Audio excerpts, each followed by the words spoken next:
Norman Bates is back to normal. But Mother's off her rocker. Again. Norman, is that you? Yes, Mother. It's me. Why can't you leave my poor son, my Norman, alone? Welcome to The Good, the Bad, and the Sequel. This is a movie podcast where we're talking sequels, and we do it in two parts, usually, but with everything going on with the strike, we're just talking sequels. And we're continuing on our scary sequel month, which, to be honest, has been super surprising because we dove into two movies that we've never seen before, Psycho 2, and then this week's sequel, Psycho 3. It was an omen. Our pal of the podcast, Nick Spurdone, who you know for a ton of different episodes. He's our Piranha 2 expert. He was in Philadelphia, Pennsylvania, and he would say, "Hey, Doug, do you want these VHS tapes?" And just so happened in the corner, I go, "Oh my God, Psycho 3." So I tell Jamie, we got to do Psycho 3. But before I talk about Norman and Mother and the Duke and the homecoming party, which I don't know if it was high school or college, I got to introduce you to my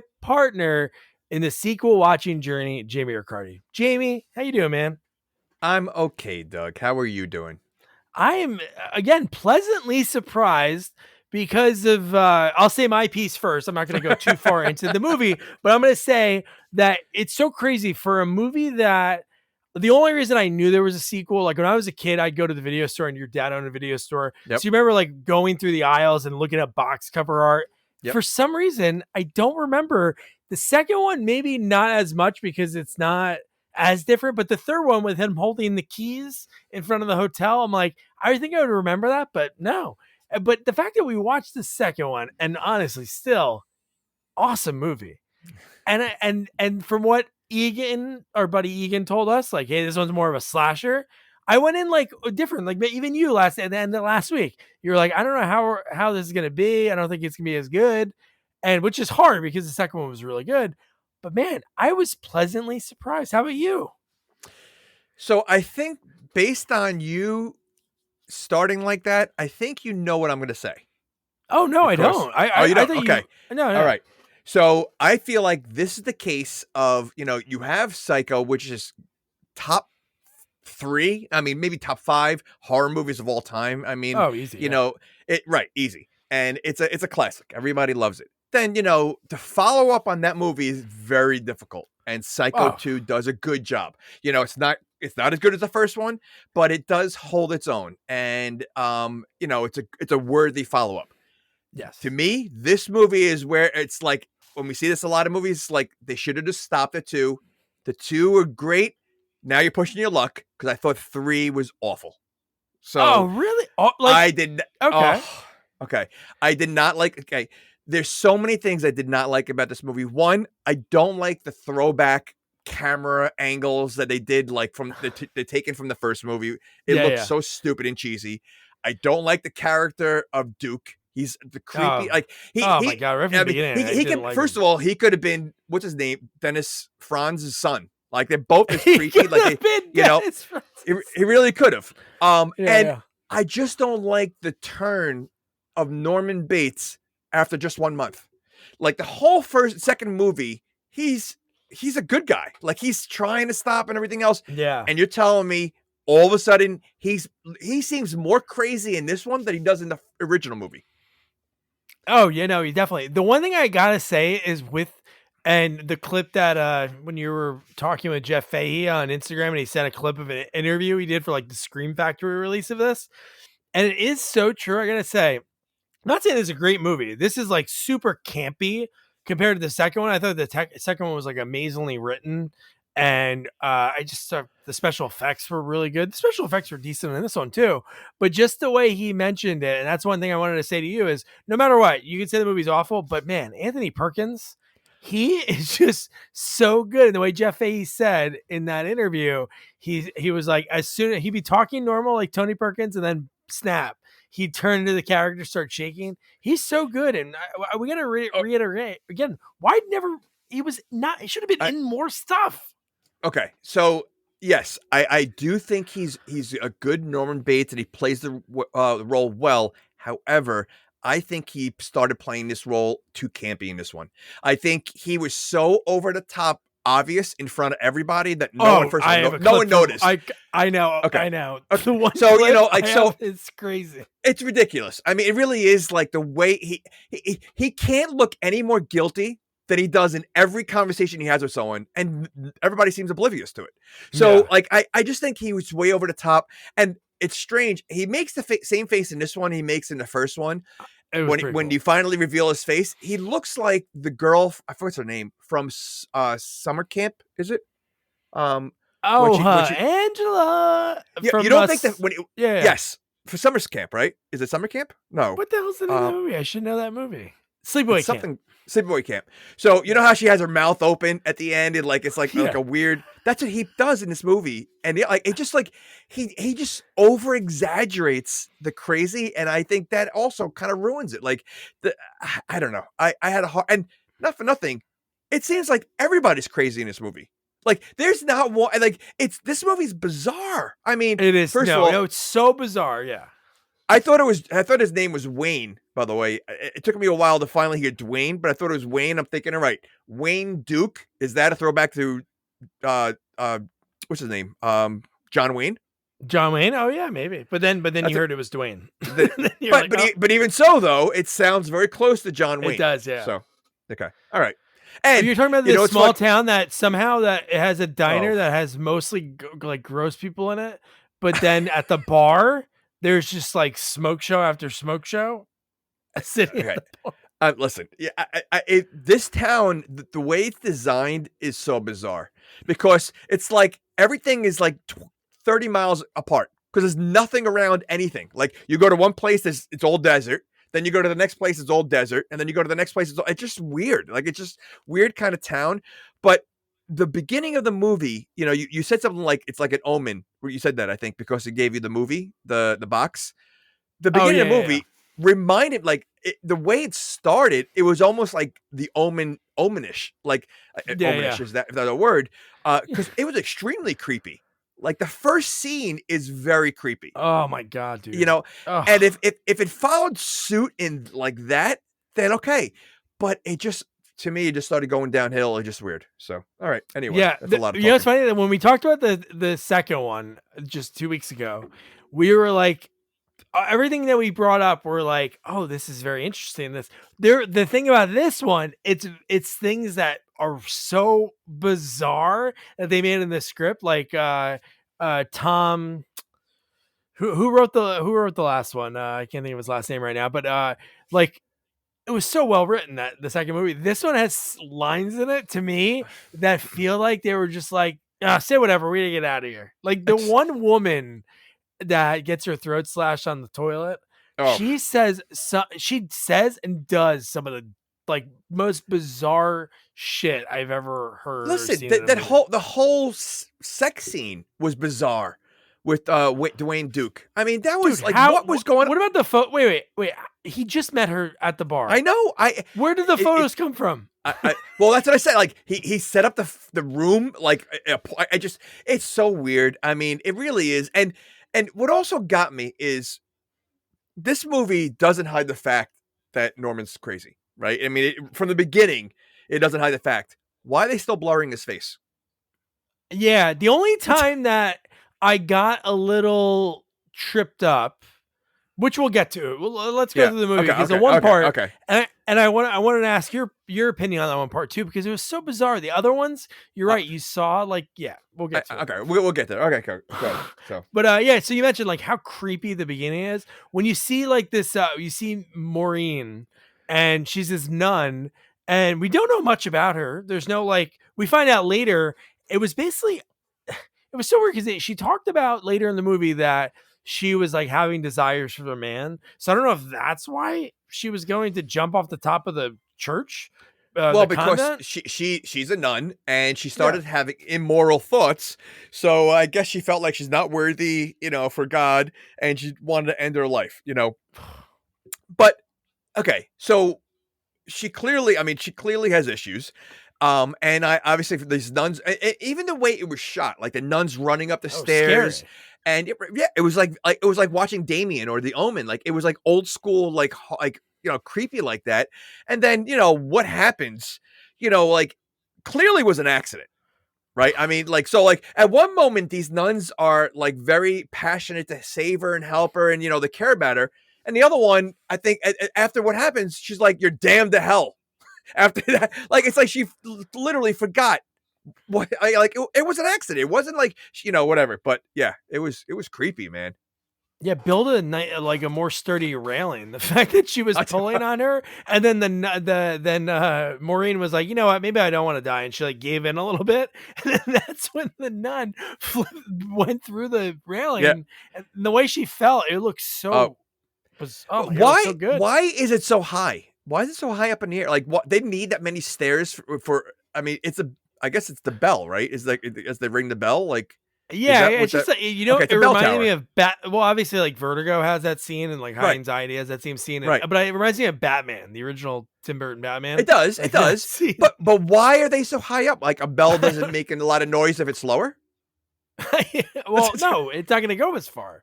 The higher the sound, it's going to reach there. But why not have a long rope? Like, what do you think the nuns are going to be swinging? And I mean, wouldn't you be nervous? I mean, the railing is pretty short for like that's first of all, how high up was that? Because she took a long time to fall. So you're talking about like, it had to be like, it was almost like 20 stories. Like she was up so high. It seemed that far. Yeah, it really did. And the nuns took forever to get up there. I mean, they are nuns. So I mean, they're not, nuns. Why? There's no athletic nuns. You don't see a nun that after service is like, throw me a deep one, boy, and she runs out. You know what? I bet you nuns are playing pickleball because it's it's an old person sport. Oh, I know, but it's taken over by. I don't know if by you. It's insanity at the parks. It's like lines of people getting ready to play. I've tried. I mean, it is fun, but like the older generation, like they love it. It's like I think it's like the new shuffleboard for them. Yeah, and they don't joke around. They're good at it. Like they move around. So yeah, it's crazy. It's pretty insane. All right. So from there, I don't think there's not. Have you seen a nun in the last like 10 years? Like I don't see nuns ever. Okay, you're right. No, you're really right. Right. I mean, I used to see them all the time, and just I can't remember the last time I saw a nun. If you're a nun and you're listening at Sequels Only, let us know. So are we saying there's nuns? None. None. I feel like we're saying like the Law and Order, none. So then we get Jeff Fahey. He plays oh my gosh. Duke. Okay, Dwayne Duke. Right. Okay, wait. Before we get to Duke, so she leaves the conservatory or wherever she is. Yeah. How far away is that conservatory? Because she literally is walking from the front door of the conservatory through desert. Like right away, it's in the middle again. Just we said how the Bates Motel is.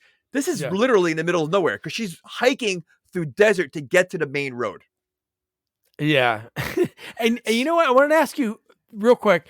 Who did she look like at first? Did you look at IMDb before you watched the movie? No, because when I saw her, I was like, oh my god, it looks like I can't think of her name, Lauren from the Ozarks and. Oh, I know. Truman Show. It sort of looked like her from the one angle, only in the nun scene, only like that opening scene. Like when I was like, oh my god, could you imagine if she got her start in Psycho 3? But no, sadly no. No, no. But okay, yeah, she did look like her. Okay, but again, how did she get to the conservatory? Like if she's, I mean, like when you think they drive there to get there, so like. No, you don't bring a car. You're stuck there, right? You're not going anywhere, right? Then how do you get there? A cab? Is there a bus? There's a nun bus? There should be a nun bus, yeah. Black and white, has a little hat on top. Okay, all right. So she's hiking to get to the main road, and the first car she sees is Jeff's car, which looks like the most disgusting from the outside. Before you even get inside so the car, yeah, it's so rust all over it. That's the car you choose to hitchhike to. Like if I saw, I'd rather wait another 3 hours for the next car to come by than even attempt to go to that car. It was so disgusting look on the outside. And then the minute you get inside, how filthy it was with crap. That in fact, he gave her water from a thermos. Like it was like a cup. And she's drinking it. Like it was just so like the inside of his car is so weird. It's like and so she even much did crap like the in it. old, like when she had the sip of it, she like made it like a look. Like Yeah. like, Well, think about old. how warm it probably was and how long Ugh. it's been sitting there. And again, it's a stranger. Like you're just gonna drink from where he's been drinking. Yeah. It's like sharing a water bottle. Like if I had a water bottle and I'm like, hey, you want a sip? You know, and you're gonna give it to someone, they're gonna drink out of it. Like, yeah. That's sure. that's And weird. then they mouth it, and then you can't get it back. They take the whole thing. But no, the fact that he pulls the old like, oh man, too much rain, and he starts like swerving my like crazy, gosh. and then he's like, yeah. She's like, what are you doing? He goes, too much rain to drive in, and he puts his head on the door. And how much room is in that front seat? Because the way she was sleeping, it was like she was sleeping on a bed. She was laying down, like when he was creeping on her, which was so creepy. When he had the light, the flashlight, and he's touching oh her my leg and gosh, lifting her skirt. yeah. I mean, he just played that. It was uncomfortable to watch. Yeah, he played creep well. Like He does play creep well. Too good. Like if really, I wonder if he ever played this role again afterwards. Because sometimes when actors, especially when they're young in their career and they nail it, they're in a movie. Sometimes they get like typecasted. And I'm telling you, when you see it, I was like, he gave me the heebie-jeebies. In this part, I did like, Well, think about Dennis Franz, right? In part 2, you know, classic. he kind of plays. I mean, I didn't see NYPD Blue, but I know he plays like a kind of a creepy cop, I guess, or like just a loudmouth kind of cop. And so I think you could have that. You could play that creepy well. Although you look at Danny DeVito, no one could play Louis the way he does, and that's like one of the creepiest TV characters. Yeah. Yet he's like the nicest guy. Like he's like, but although Always Sunny, he's playing a creep too. So he does creep well. He plays a creep very well. Like, he does really.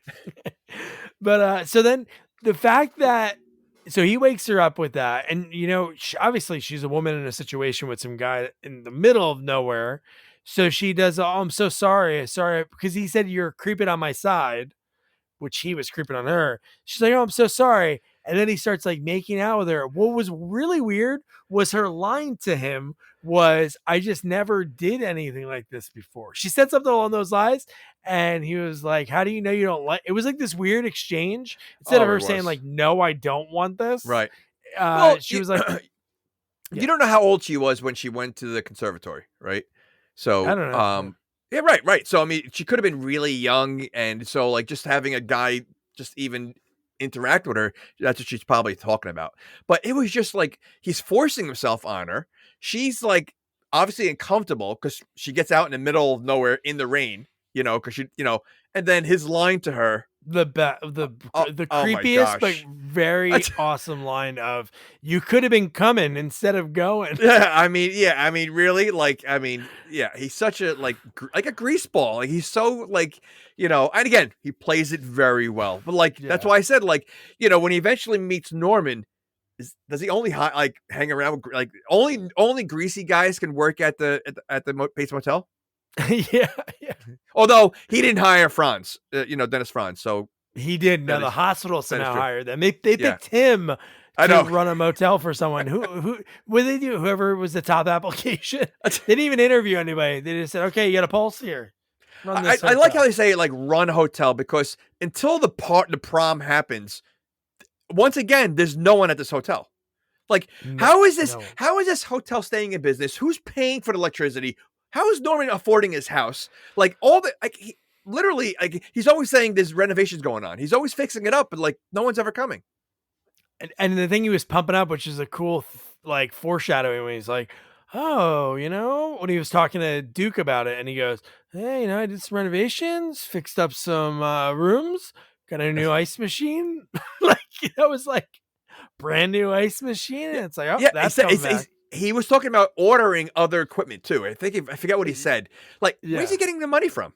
I don't know. The guy he charges 26. What was it?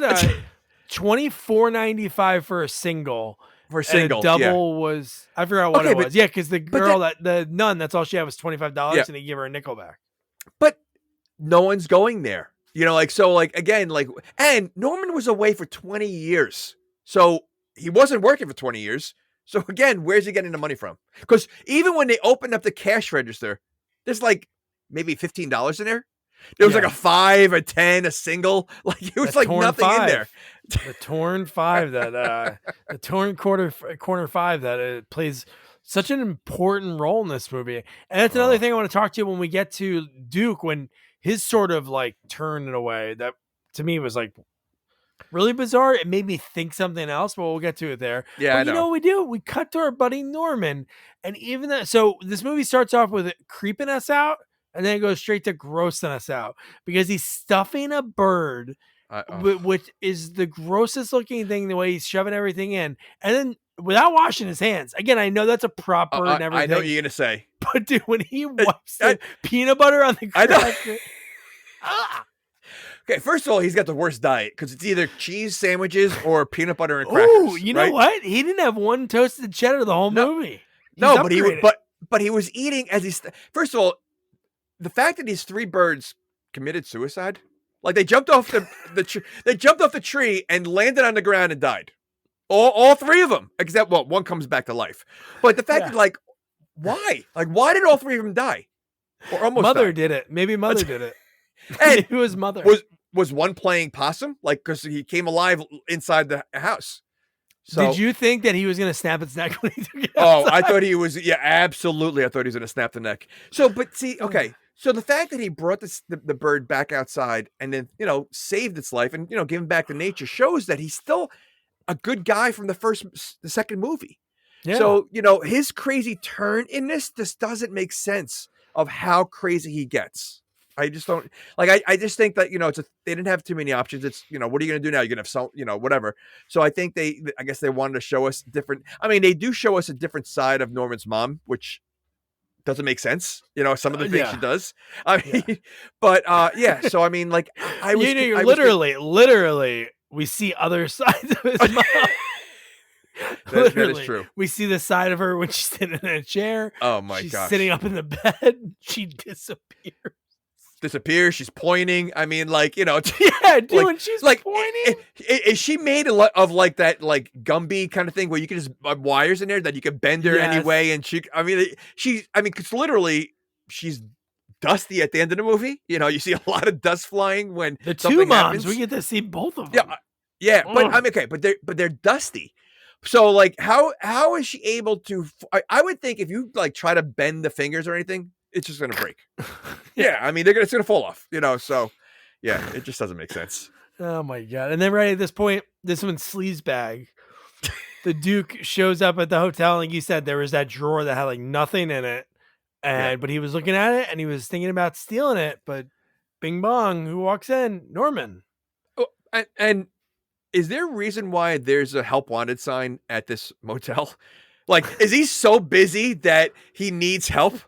The motel is he's got so many customers. He just doesn't know what to do. He needs a second hand because literally he's not working. He doesn't work, and he has a help wanted sign there. Yeah, and he doesn't sleep because he says, I wrote that "I'll down. take the night shift." Oh. Wait, I wrote that down because when he interacts with Mother, he literally does not sleep at all. Because you see him in the morning, bright and early. You see him. I think there's one moment he might have taken a quick nap, but for the most part, he is. He fell asleep with the girl. They cuddled for an hour. Correct. He fell asleep. Yeah. So I literally wrote that down. That when does Norman sleep? Because he's up all the time. He's like, yeah, you take the day shift, I'll take the night, and yeah. Oh my god, man! But he, boom, within seconds, he hires him, and what's his pay? $5 an hour. And there's really not much of an interview process, right? It's just whoever shows up, you're hired. There's nothing to check or anything. Or though in Norman's case, he's he's not gonna be crazier than me, so he's might as well. So might as well, then he's okay. I love that right away. He's like, oh, so you're saying, he goes, yeah, I need an assistant. He's like, so you're saying I'm an assistant manager? And he's like, well, I'm the manager, you're my assistant. So yeah, I guess you are the assistant manager. I love the guy right away. He's like supposed to be a phenomenal guitarist because he's like, I'm only going to be here for a little bit so I can get some cash to fix my brakes or something. So I don't know how much brakes were back then, but I don't know, dude. $5 an hour. You better be working a lot. It's gonna take you a lot. Yeah. Well, it does look like his entire house is inside his car. Yeah, he does look Oh man, but so here we go. Here is a part that I wanted to talk to you about so much because the only thing I do love about this movie is a lot of times when we get sequels, like perfect example. Even though I know in Friday the 13th, 4, 5, and 6, you have one constant character. The other ones, for the most part, you don't have anything besides Jason is a constant in those movies. It was cool in this movie because we were still in the same town. It was like a month later. How did you just like start thinking in your head, like, what the hell? When they were talking about Norman and they were like, oh yeah, he was such a great worker. He was always here on time. He was there for 2 days. 2 days. Well, clearly, like, time doesn't mean a lot to these people because even the landlord for the old lady who's missing, she's only missing a month. He's like, yeah, she's 2 weeks late on her payment, and he's already ready to rent out her apartment. He goes, "You want to rent it?" So like, she's gone a month. Like it's it's like yeah, these people are just again. It is in the middle of nowhere. They probably have the same 3 customers that eat at the diner. Who's in the area? So yeah.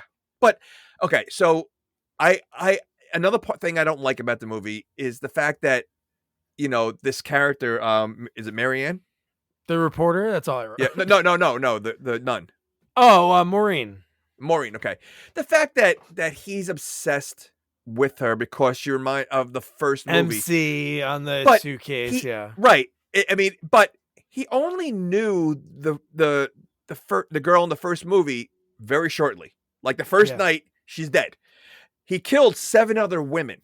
So, for him to be obsessed because he sees these initials, my guess, number one, is he probably didn't even know her last name from the first movie. Because he wasn't paying attention to her last name. He just he did because Loomis. That was Loomis's sister. So I'm sure he knew it from the court. Yeah, but proceedings and everything. Loomis's sister. Her last name is Loomis. Yeah, that's her married name. Yeah, okay, but you think he thought much of it? But regardless, she was one of 7 women that he killed. So the fact that he's obsessed over this one, which was that his first? Was that the first one? No, because he went to jail after that. No, I'm saying was that his first kill? Maybe that's no. I'm saying he went to jail. He went to jail after the movie, right? So he between the cop, and Marianne, whatever, from the shower, he only killed a hand, so he must have killed multiple before then. So for her, and again, she's only in the movie for like the first 15 minutes. So he barely knew her. So for him to be obsessed because it reminds him so much of that one person makes absolutely no sense. Yeah, it was like I think that's just trying to throw back. That's the pitfall of sequels, like trying to do that callback. But it's like it's like too much. It's forced. It's forced. Yeah. It seems forced. Like the whole storyline with that, it just seems forced.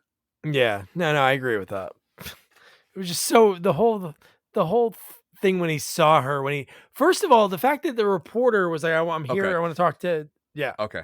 Yeah. Go ahead. Did you like her character? It was almost similar to Loomis. Like her role was very similar to Loomis in a way, but when he's talking to Norman and he sees the woman walking in, he's making faces, panic faces, and staring out the window. And the reporter doesn't see this. She doesn't notice that he's acting so weird seeing a pretty girl walking in. Like that would have solved a lot of things. Probably would have saved their life. And probably the fact that a lot of lives. Well, there really isn't a lot of kills in this movie, right? I mean, but still, those are people too. Well, I guess but I mean, like right away, like this is the start of him overacting, and no one's noticing. He's literally sitting inches away from her as she's asking him questions, staring at him, and he's making the worst panic faces possible, and she doesn't even have a clue. Yeah, he's like half answering the questions, like half listening and half answering. And then they mention his again in this movie they turned back what the whole second movie was about. It wasn't really his mom. It was his aunt that was crazy and was obsessed with uh his real mom, his real father. It's a bizarre thing. But anyway, when she's asking on him, he's like, Yeah, I know that's exactly. I'm glad you just mentioned that. I don't like that storyline either. You give us. I don't like that they turned that. I don't like that they changed that either. Yeah, they gave us a nice twist at the end of the second movie. Mm-hmm. They should have kept that in there. Like to say that was like false. It just kind of ruins the ending of the second movie. Then, like it was like like I don't know. I just think they were trying too hard in so many different things. I also like the fact that he walks in a diner like he's Norm from Cheers. Because everybody seems to know him, like, and everybody's friendly with him. And this guy, hey Norman, chicken fried steak is good today. Maybe like, what's not? What the only thing that's good? Only that's fresh. I mean, he is a serial killer. I mean, they're just treating him like he's normal. I mean, he's a celebrity, man. He is like the person in town. He's the only reason that people talk about at the time. Besides, like, what is it, Fayetteville versus Central? I wrote that schools down. It's lower on my list, but the name of the two schools, when the guy's yelling in his face, which we'll talk about that later. Oh my gosh. He's like a celebrity in this town that they're like he is kind of catering to him, and the sheriff feels so bad to him. Well, it was kind of annoying, but it was kind of funny in a way when she kept talking about, again, this is a month after the second movie, when she's like, Norman, 20 years, I'm doing this article about the insanity plea. And we talked to the families of victims. We never talked to the people who are out. So that's why I want to interview you. And she goes, 20 years. It's got to be a long time. And he's like, 22. And she does it again. And he's like, no, 22 years. But, okay, so she's writing an article. That's her main thing. But it looks like she's trying to get him arrested. I think a little bit of both, because I think she feels like that he is guilty, that there was a lot of evidence pointing to him. But okay, so then why are you covering this kind of thing that you want to interview serial killers that have killed people? Like, I mean, you choose this topic to write your article on. You're going to come across people that are bad people, So like, want to kill you one day. Yeah, so like again, her character, like, it doesn't make sense because again, she's very similar to Loomis in that way that she's trying to get him arrested, but then she's asking questions like, just I don't know, like I like, is she really writing a paper? Like, is she related, to someone else that died? I mean, it just, again, I think that was it's a sloppy character. Yeah, what it is with these movies, when there's only like 5 characters that we know names of and stuff, you need somebody to like move the story along because nothing else is going to happen. So you have to have like that one Snoopy person, and it's her because she's the reason, because she like bugs the sheriff, bugs Jeff Fahey at the bar. So she's like bugging every little person in the town because it's so wild, because without her, nothing would move. There'd be nothing moving. Nothing would move. But I just think she needs a better reason why. Just because, again, it's like I think it was Natural Born Killers. Was it David Duchovny? Was he the reporter that was following them? Writing something? I think it was. I think right? so. Right. So he's like following them as they're on their murder spree, whatever. Yeah. But he's really like writing an article on how they do it or whatever. Where she is like, she really shows no sense of writing this article. More again, I think she comes across more as trying to get him arrested. She's probing. She tells Duke, like it's like she's trying to set him up. So like I feel like she needs a better story to get it moving. And the fact that she's saying she's a journalist doesn't make sense. It really doesn't. Yeah, and you know what? Now, if she's almost like she's getting everybody to turn on him, so like, what if he didn't do any of this, and it was another? It would be like more like, come on, guys, Norman's good now, because every person, it's like we have to tell her, we have to tell him, I have to tell you. That's like her whole thing. Yeah. Well, that's what I mean. And okay, so if it gets arrested, her story's done. Like she has no story then. So like again, I don't know. All right. Anyway, but yes, they needed her to move because outside of that, if she doesn't talk to Duke and she doesn't ask these questions and bring up the mom and all that stuff, there really is no story. It's just Norman and Duke. Yeah, if she doesn't break into that apartment and dial the number that's written a million times, like a psycho wrote it. So then we cut to the nun, afterwards, she gets a ride to the hotel because she needs somewhere to stay after she leaves the diner, and she sees the guy who tried to rape her the night before, and he was like, "Oh, I'm so sorry. I get a little crazy from the road." It's like, oh my god. Would you rent a room from him? Like, No, I reported him. I call the cops. Of course, but I mean, but okay, that I would definitely do. But at the same time, I wouldn't. He just tried to do something like in a locked car. You're gonna tell me in the middle of the night he doesn't have a spare keys and try to creep in my room? Yeah. I mean, like she seems very clueless in this movie. Like it's almost like she's like never been in the real world. She's been in that, Well, that's what it is. Yeah, she's a nun, so she's been in there probably during her formidable years. She doesn't know anything. No street. By the way, I kept saying conservatory, but I don't think that's what it is. I think it's a convent or it's a convent. A convent. Convent. Yeah, conservatory. Is that with stars? Well, there's a conservatory that they have like the Conservatory of Arts, and they'll have like ballet and stuff. But it's fine. Okay. All right. Good. Okay. You just pissed off. I just don't want any of our listeners to come back and attack me because I didn't say the right term. That nun who's going to follow us at sequels only, she's going to be going at you. So then I love that she again obviously gives in, like, I need somewhere to lay my head. I'm really tired. And she only has $25. He gives her like a nickel or a quarter back. And then boom, Norman sees her. He like runs down from the house and he's like, "Oh, what room did you give her? 1. Why'd you give her 1?" He's like going nuts. He got there so fast also because you saw him in the house and then 2 seconds later he's down there. Like he was down there. It is a pretty far distance from the front of his house to the motel, and he moves so quickly in this movie every time. Like he just happens to be right there. Yeah. And okay, so you're gonna tell me obviously the Bates Motel has been a crime scene how many times now, and a month ago. Never know.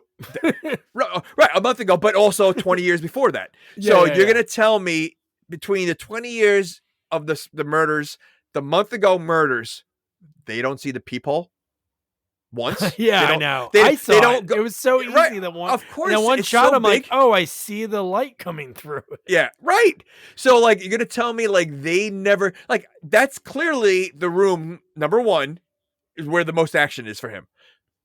You're not going to see that, I mean, just it's so ridiculous. Like how oblivious the cops are, with this whole scenario with Norman. Well, they're terrible. They love Norman. They're like, "Oh man, I feel so bad for him. He slaughtered 7 people, but he was all crazy. He's fine now, Yeah. 20 years it wears off. But I love that anytime Norman talks to his mom, how nervous he is, He's like a little boy in trouble. He's shaking, he's sweating, and in seconds the mom goes, "I want that slut dead." How does she know How does she know he's there? Oh, I think he told her right away. Norman doesn't hide anything from mom. He went back home and he was talking to her in her bedroom, and he said like, "Mom," because I think right away she said, "I want that slut dead," and he goes, "But Mom, no, she's a nice girl. She's nice." Yeah, but listen. She's always peeping through the window, but if she's as old as she should be in a smooth, like he should realize that her eyesight's not that good. Well, he doesn't realize that she's just like a big pillow. Like she's like a bag. She's like Scarecrow. She's like a bag of. She is like a bag. I think. Well, forget it, guys. I think it answered our question from the second movie because we do see like stitches up her arm. Like the. Oh yeah. So, but geez, man, like the fact that just the way he acts with his mom, it's I know he'll never find a girl that mom approves. That would have been a great 4th movie with him. Like, say he like didn't go to jail and he actually finds a girl that is crazy and he doesn't want to be with her, but the mom approves. Well, that would be almost like you, kind of. Oh yeah, to show you, yeah. Oh, so, dude, he's like perfect. Yeah. Well, I can't believe Vince. I never saw the Vince Vaughn movie. Did you see it? Oh yeah, I saw it when it came out. Is it good? I heard they did it like a shot for shot like of the movie. Yeah, it's kind of the same movie, so they didn't like try to. I don't know. It's kind of the same. Vince Vaughn was good. Anne Heche was really good. Right. And there's a few other actors in it. It's like a good cast.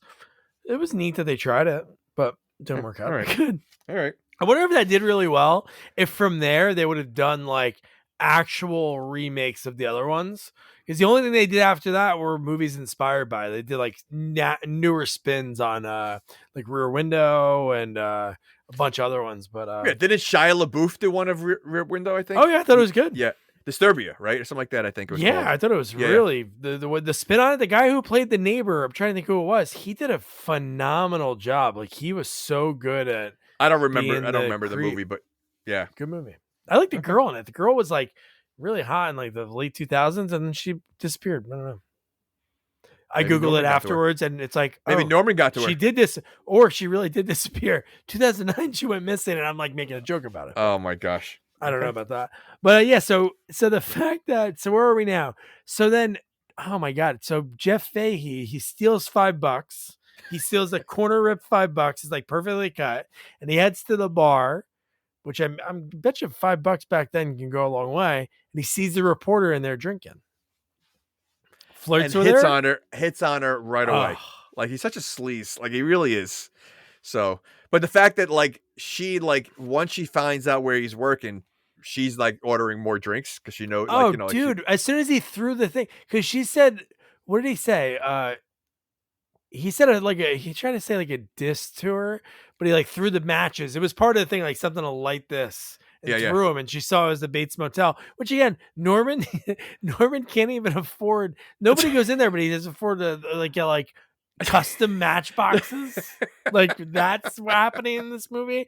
Can you imagine if he had like custom soaps that say Bates Motel? Like no one goes there, but he has the money to do that. Well, he has the electricity to have the Bates Motel sign going. I mean, like who's paying for that? Barely. You know, it's a big sign. Seems like they don't have enough. It's almost like he has to like pay every so often because it's like always like that's why it's always shaking. That's what it's yeah. Oh my god, yeah, but she's intrigued like right away, and she's like, okay, so let's go check this out. But see, okay, so this is where she tells him. So now he knows that, which again, I would think, you know, this would have been like newsworthy, right? Again, that's like anything else. This is a guy that's murdered people. He just came out of jail. Like, you know, like, so, but the fact that he didn't know anything about it, but now he knows everything about it. So like, what's her game plan? Like, what is she trying to get out of this by telling him? Honestly, I think she wants to get information because at first she goes, are you staying? First she was intrigued when she saw the Bates Motel. She goes, what are you staying there? You're just staying there. I'm working there. And then that's what made her like, oh, he's going to get more inside information because he's worked there. And I don't even know if he says he just started working there that day because maybe that wouldn't be as like appealing to her because she probably doesn't even have like a key or like a name tag or anything. Like he's barely there. Well, can you imagine he knew about the peeper hole? Oh, he'd love it. I mean, considering what he does to his room in a matter of a couple hours, you know, like which, you know, all the again, think of like because this is where he picks up the girl too, right? Yeah, at the bar. Yeah. So okay, so he's working at the motel. He takes the $5, which he's going straight to the bar. At what point, unless he carried all those pictures in a car with him, is that what? Dude, I don't know. I'm telling you, that's the most bizarre thing in this. There's a couple of things that time makes no sense, but this one, I don't know how all the pictures are on the wall. But so we'll get a little more into it. It's only like a minute, but so back to when he looks in the people. I didn't look and see what this director did after this or watch. I'm gonna look this up, and it's gonna be somebody that's done like really great stuff. But in my head, when I saw the shot, I'm like, dude, he definitely worked for Skinamax after this. Because the way he was doing the shots because no joke, I thought we were going to get Cunning Lingus in the hookup scene. I was like, because it was pretty close. Spread her legs and his face looked down. I'm like, oh my God. But the way she was like walking around naked and then like slowly walking towards the shower, like it was like, it was almost like he was going to get caught again. Or something like it looked like he was going to get caught. Like it was just so over the top because first of all, this is the scene where she's going to basically try to kill herself. Yeah. Why is she going to be walking around seductively little like that before she does this? And why does she have to why if you're going to do that, why do you have to get your clothes off? You know, I mean, like, so it was just a bizarre. Yeah, I mean, it was. You ready for who directed this? Who? Oh, he did. Mother's favorite boy. Yeah. He did this. Amazing. That's what he said in the interview. Remember, he said he was able to turn it off and turn it on. I think I thought he mentioned director. Yes. No, I didn't. I didn't. So this is his first movie he directed, and that's why I think he overacts, because he's basically has no one telling him tone it down, right? So he's a director. So like, I think that's why he's a little too much, and he doesn't realize it. So, but yeah, this is like a creepy spying scene. But he when he turns away, is he uncomfortable? Like, what is, like, I don't know. Like, it was just like, what's his motive now at this point? Like, how does mom know that he's looking? Okay. And Finkel is Einor and Einor is Finkel. So we know that they're the same. No, person. I know, but in his mind, like, does he go back and run and tell mom, I just saw her naked? Like, like some boobs, mom. No, honestly, that's a great question.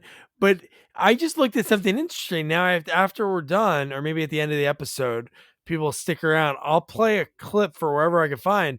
But he has a discography, Orchestra Under the Direction, On a Rainy Afternoon, From My Heart, and then a self-titled album in 1964 called Anthony Perkins. I don't know what he sings or if he plays an instrument, but that's pretty interesting. Maybe that's why he didn't make many movies. He started going to the music career. Maybe, but the fact that he directed this, and hey, I'm gonna slowly go up and down. Hey Jeff, at this point, I want you to look like you're gonna do some kind of thing. Like, that was like so weird. But the fact that he directed this, wow. And I mean, he doesn't like women, so I know I think he's gay in real life. So it's not like he's being a pervert. It was just something part of, like, I don't. Yeah, it was a weird. Unless the cameraman decided to do that on his own. Yeah, without getting direction. Yeah, you guys go take a lunch break, honey. Yeah, Anthony said I'll finish a scene. Don't worry about it. I got this. But this scene is pretty wild, man. Like, really, really crazy. Because this is one like right away at this point. Did you know it was him? No, I didn't know it was him. I didn't. I don't know what I was thinking. Again, I thought clearly the only other antagonist would have been Duke, right? So, but I wasn't sure. But this whole turn, like, it gets weird because why does that, like he clearly obviously has a split personality, right? So, does he have control of his split personality at all? Or is it just I don't know how that works on the way he portrays Mom and Norman. Yeah, I think when he's not on his property, because we haven't seen him act like really weird. The only time in the second one was at the diner with Dennis Franz when he was going to grab the knife. But that was just like him being angry. Oh, that was anger. That was more anger. That's what I mean. Right. He is never like really off away from that property, but that property, that's like that's his crutch. That's what really sets him off. So then this is my point for later on. So it's obviously him, because he goes in there and which is pretty gross. You see her wrists that were so wide open, and she's tried to kill herself, and so he brings her to the hospital, right? Or he calls 911 or whatever. So we know that was him, right? Well, again, we don't know. We know, like, he was there. No, in any sense, it has to be him, right? Because, but what I'm saying is later in the movie, when one of the people that we're talking about their deaths, when that person dies, you see the mother sort of doing it, but then, Norman runs in and is startled by seeing it. Okay. Right? First of all, he changes clothes like Clark Kent and Superman. That's what I mean. That's the only thing that can be the. No, he does it. He does it. It can be true. Yeah. Okay. First of all, does he put on the mother outfit when he gets into the hotel rooms before he kills them, or is he running from his house in the mom's dress and wig and no one sees him? That'd be great, dude. And heels. And she wears like those clog shoes, those Yeah, big black, but is that what he does? Like, I imagine he's leaving the house looking like that. So how does no one ever, well, there's really no one at the hotel anyway. So I guess probably that's why, but yeah. I mean, so now, like after he finds her and he realizes, and what does he do? He calls the police or he takes her to the hospital? No, I think he just called the ambulance. So okay, no, that's what. So then does he run back to the house, change, and come back down? It seems like that's what he has to do, or he just like stashes him somewhere in one of the rooms. But it was just to me so bizarre because the later one when he shows up and looks so. But again, it's like you're right, personality disorder, split personality. So he in his mind he didn't do what, but the way he shows up to the one. Well, I don't. Yeah. Well, I think that they also the time jumps are off because again, when the mother moves, we don't see her move, so you don't know how much time in between, what's going on. So I think that's why, like when he comes around later on, but it just, I mean, but clearly, if he's in this room with this girl, then he's doing it. So why blur his face later on? Like I'd rather see Anthony Perkins' face with the wig on the entire time than seeing the blur face. Yeah, no, I know. It would have been great if they did sort of hide it better. Then the ending would have been like, whoa. Like, then it would have been like, oh my God, really? Then it would be but then why would he find it? Then how would he find the girl in the bathtub? No, those things would have to change, like in the script. No, those things would obviously have to change. Okay. But no, how about the girl when she's talking to the priest and she goes, it was Mother Mary. Oh. And she was holding a cross in her hand when really it was like a huge kitchen knife. Like, those bizarre things of her memory of what happened. And the fact that they said that Norman saved her, right? Like can I ask you, like, how come the question didn't come up is why was Norman in my room? Well, do you know what they said? He goes, towels. And the way he said it to the sheriff, towels. Right. He said towels, but why would he be inside the room with her there? Yeah. Like, I don't know. All right. And how about her line when she goes, "I'm really sorry, I left such a mess," and he goes, "It's been worse." I'm like, what? He's good at cleaning jokes? messes. Like he's good at like trying to make her feel better after the fact that she tried to kill herself and then she's out and drinking at a place within 24 hours. Like she would have to stay there for a while. I would think that a sip of wine or whatever she's drinking would get her so bombed because she lost so much blood. I mean, think about how much blood she lost with that because the size of those wounds were massive. Yeah. So she lost a lot of blood. She should be laying in bed, not going out to a bar. And and you would think that she would have no energy. Like she just went to the hospital. Like, how many days does this movie take place in? I feel like it's only like maybe 3 days. No, that makes sense. Okay. And you got to think she was so tired from the night before. Yep. Like when she got there, she didn't even sleep yet, really, because she did that right away. She checked in for like 5-10 minutes and was going to kill herself. Oh my gosh. Unbelievable. Okay. And then we come back to the bar, and at the bar, it's like the end of the reporter telling the story. Yep. She leaves because she got like I'm trying to think what tidbit she was. He said, you should have saw the way Norma was looking at this blonde that walked in. And then that's when the reporter boogied. And then that's when you saw like the 80s hotties at the bar. All of them. They all were looking at him. Yeah. He's the only guy in town. It's the chef, that is the true. Fat sheriff, his deputy that has like Coke bottle glasses, and who else? That's it. Okay, the deputy, he's such a tool. The little guy. Like he walked around like he was such a tough guy. He looked like he was like 17 years old. Yeah, he did. Like it was just, and he was small. Like he was a small little guy, but he had that he was walking around like he's that Western sheriff that just like what a douche. Oh my God, man. So at this point, this is when and he does use the phrase, "We all go a little mad sometimes." I know. Yeah. See, I didn't like that. It's like, again, it's throwing it. I guess they're trying to be nostalgic. You know, you have the same initials. Now you saying same lines. You do the same camera work. It's just, again, everything seems forced. Like that line seemed very forced. It didn't seem natural. I agree. And then we cut back to the hotel. Norman's there, and we see, man, one of the hottest rando 80 ladies that I've seen in any movie. The sweater vest, like an outfit I've never even seen. Sweater vest, like yellow sweater vest, super hot. And she's sort of into Norman. Like she wants to sleep with him. But the fact that she details what's going on in her room with Jeff Fahey as a party. No, she wanted Norman to join them.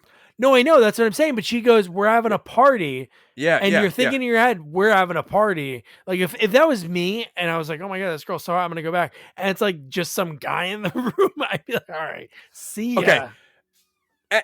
Not only just some guy in the room, he's completely naked, holding lights, like 2 lamps on his crotch. Yeah. It really was a bizarre. It was like a bizarre scene.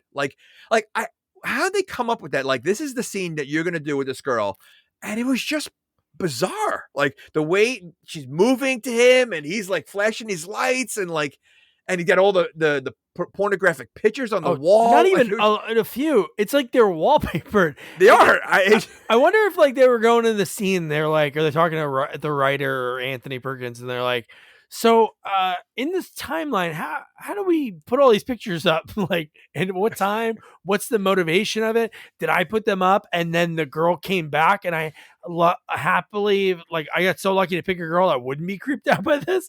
And they had like the red cellophane on top of the lights to give it like that red look. I thought they were shooting something. I thought there was gonna be like that's video camera, right? Yep. And you just said that. Like I was just thinking that. I'm like, what girl is not, I mean, it's not like he picked up a hooker. He was at the bar. She was hanging out with her friends. So it was a regular person at the, like a regular girl at the bar who would not be creeped out by this room. I mean, it's a disgusting room, the way they so I'm like, why would she not be? Because he treated her like a prostitute. Oh, and dude. She kind of acted like, and she acted like one though. Oh, he's such a douche. I mean, Jesus. Yeah. So, but yeah, this is a weird scene. But even before this, how about after I should have clipped this one, but when she goes, yeah, why don't you come party with me? He's like, oh, I don't know. And then he's staring at her while she walks away, looking, and he goes, maybe. Not in like hey, maybe. Hey, maybe I'll show up. He's a kid. I know. He's a kid. He really is. Like, it's like, and I would assume he's probably a virgin. Right. So like, that's why, because like, even when he's with a nun, it's extremely awkward. Yeah. Like even the way like they were kissing, it was like it was so awkward. So like, yeah, he's a kid. And there's just a lot of awkward scenes in this movie. I don't know. It really is bizarre. It is super bizarre. And we're not even like to the crazier parts that make zero sense. But then he said, like you said, he throws her naked. And that was that actress. Like, that's rough. Couldn't she be like, Anthony, can he just make me walk out of the room? No, he's going to push you. You're almost going to break your leg. Her leg gets caught and she it twists a little bit and she falls on her ass. And he throws the clothes at her. And we literally see her getting dressed one thing at a time. Like it was like a slow scene. She's getting her skirt on, her shoes. We see. Then she takes her top off again inside the phone booth. Because it wasn't because the shirt was on backwards. Yes. That's what you're worried about. You're naked in a phone booth. And she has a $5 bill. And this is how dumb she is. Because for a second, it almost looked like she was like, where can I put this? Like the $5 to make a phone call. Yeah. No, it's stupid. But again, she was just standing out there butt naked. Do you really think she cares about taking her top off and turning it around? But if for movie purposes, though, like, was that even necessary? Like, she could have easily just called when she was in there. Like, she didn't have to. Like, they didn't have to do that. It was such a unnecessary scene, for her to do that, and it was just like, yeah. Have you ever been? You've obviously been camping or been somewhere that you're in the middle of nowhere, even like my neighborhood, a quiet neighborhood. Like if somebody dropped a beer bottle in the driveway, like 4 or 5 houses down, I'd hear it. How the hell does Duke? It's not like we even got one of those scenes that, like they do in a lot of movies. Like I'm listening to my music loud, so I'm not gonna hear what's going on outside. But mother punches in the glass and then just stabs her a ton of times and nothing. No one hears. Like, remember, it's just that nobody else in the hotel. No one's there but Duke. No one's there but Duke and the nun. The nun's probably fast asleep because she hasn't slept. No, the nun's not back yet. No, she's back the next day. She's not back yet. Yeah. Okay. So they gave her like one night's sleep. Okay, so it's only Duke. Yeah. And he's probably so high and on drugs and everything else that, he can't probably, and his radio's probably blasting. Yeah. So, but yeah, I mean, it's ridiculous. But was the phone booth broken the next day? I know he was cleaning it. No, I didn't see a broken. Oh no, I know. In my head, I'm like, that's what was so weird. Obviously, again, it's him doing this, but on the other hand, I'm almost like because he's cleaning, so obviously he knows he's cleaning up blood. So this is the first time that I was really like, okay, this would be so silly if it's not him.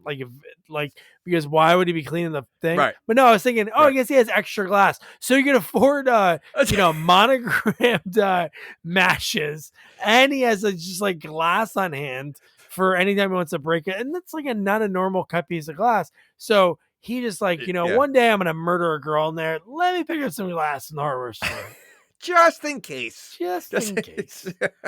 Because I mean, there wasn't anything broken. So because Duke even comes over and sees them cleaning, and the phone booth is perfectly fine. Yeah, he's like, "Oh, you're up early today," because remember he's supposed to be because he doesn't sleep. So he doesn't sleep. He is getting crazy because he is crazy, but also the lack of sleep is creepy. And that maybe that's what it is, because literally he left the hospital, I guess, went back to his house. It was nighttime. He killed, mother kills the girl, and now he's cleaning early in the morning. There's no time to sleep. No time. Okay. # no sleep. All right. Team no sleep for this guy. For Norman.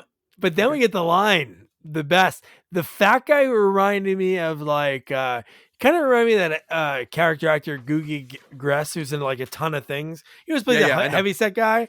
Yeah. And that's who this guy reminded me of. But holy shit, man. When he gets in Norman's face, he's like, Fairville or Central? Fairville Central. Come on, you gotta tell me Fairville Central. And then Norman's like, well, I'm from Fairville, in a very calm voice. And the guy's like, oh, Fairville's going down. Central's gonna beat their ass. I'm like, this was so this is the most people that's ever been at this motel. Oh, dude, yeah, they're filled up. And even their party room was bizarre. Oh, dude, yes. Like it's almost like where do they get these ideas for these scenes? Because they're not normal. Like, they're not normal scenes. Duke's scene with the girl was not normal, and whatever they were doing in that room was not normal either. Like, it's just so weird. Like, and it's so out of place. It really is. Like, for this type of movie, it just doesn't make sense. Yeah, it's not like it's like, hey, we're buddies in high school, we're gonna get together, just the four of us, like old times. Right. That makes sense. Not, this is Homecoming, so you're telling me only like the people that live in the town, and these, because there's 12 hotel rooms, one's occupied by Jeff Fahey, the other one by the nun, so 10 are up for grabs. So only 10 for like 40 people, if you're doubling up rooms, are allowed to go to this game and stay in town. And they're all staying in the same hotel room? Yeah, and again, this is like Jason takes Manhattan-esque, because they make it sound like there was a big party going on. Yeah. Because the next day they go, oh, so-and-so went to the big party, and then when they went to leave, she wasn't there. How'd you not notice her gone? There was 4 of you. Like, that makes zero sense. It's not like somebody was sleeping in the bathroom. That's why she had to go wandering around. She just like walked out. That's really why. Wouldn't you have noticed the minute you got in the cars? Like, the minute you got in the cars. Yeah. Okay. How does that ever happen? That's a trope in movies that has to get. You're all like, okay, guys, let's go. You know, when you say, guys, let's go, that the person that you're looking for isn't going to walk to the car. But when you get to the car, it's like, hey, man, where's Frank, man? And then, Frank's missing. It's like, I should have realized that when I said, hey, guys, you're ready to go. And I didn't see Frank. And don't you all like leave the same time? You leave the same time, so you wait until everybody's together. Well, clearly they are very irresponsible and clearly very drunk and high. I mean, weren't they playing games like while 2 people were making out on the bed, the other 2 were playing games or something, or in the room? Yeah, I don't know what games they were playing, but how about the fact that they know each other? Because the fat guy seemed like he was a football player. He was wearing the jersey. So Right. he's probably a big dumb lineman from when he was in high school. But then the girl goes, her joke was, did you think, because he said something about I always love myself some cheerleaders. Right. And then what did she say? Yeah. She's part of like the drum major or something silly. I was in not chorus line, but it was like one of those lines. And then they started making out. I'm like, what are we doing, man? Yeah. Well, he kept playing like sneak attack kissing her or something like that. It was like he was playing like a kissing game. It's just so weird. Yeah. Kissing game with himself. Another creep. Hey, it was just officer. I was just playing a game. I just wanted to kiss her. You know, she wasn't wasn't in the game, but I was in on it. And then Norman gets the nun's clothes dry cleaned. And then how about his line that he allowed because he's the director for her to stay in the movie? Again, he's 40 years older than her. Oh, easily. Probably, right? And he goes, you look swell in that pink one tonight. Weird. Well, first of all, it looked like she has only 2 items in that suitcase. Oh, that's all. There's like she really, she has the 2 like dresses. Yeah. And I didn't even know there's a laundromat in that town. Like I mean, like, and when does he have time to do this? Like, first of all, a laundry it takes a couple of days when they hell yeah, dry cleaning, especially dry cleaning. When you ask for that extra day, can you do it in 2? Then they give you like. You're talking like Norman is able to get to the house, come back and mother, go back to the house, run. So not only does he not sleep, and he's got to move mother. He's got to move mother, and he's got to move mother multiple times. It's like Elf on the Shelf of corpse. That's kind of what it is. He plays. She is like Elf on the Shelf.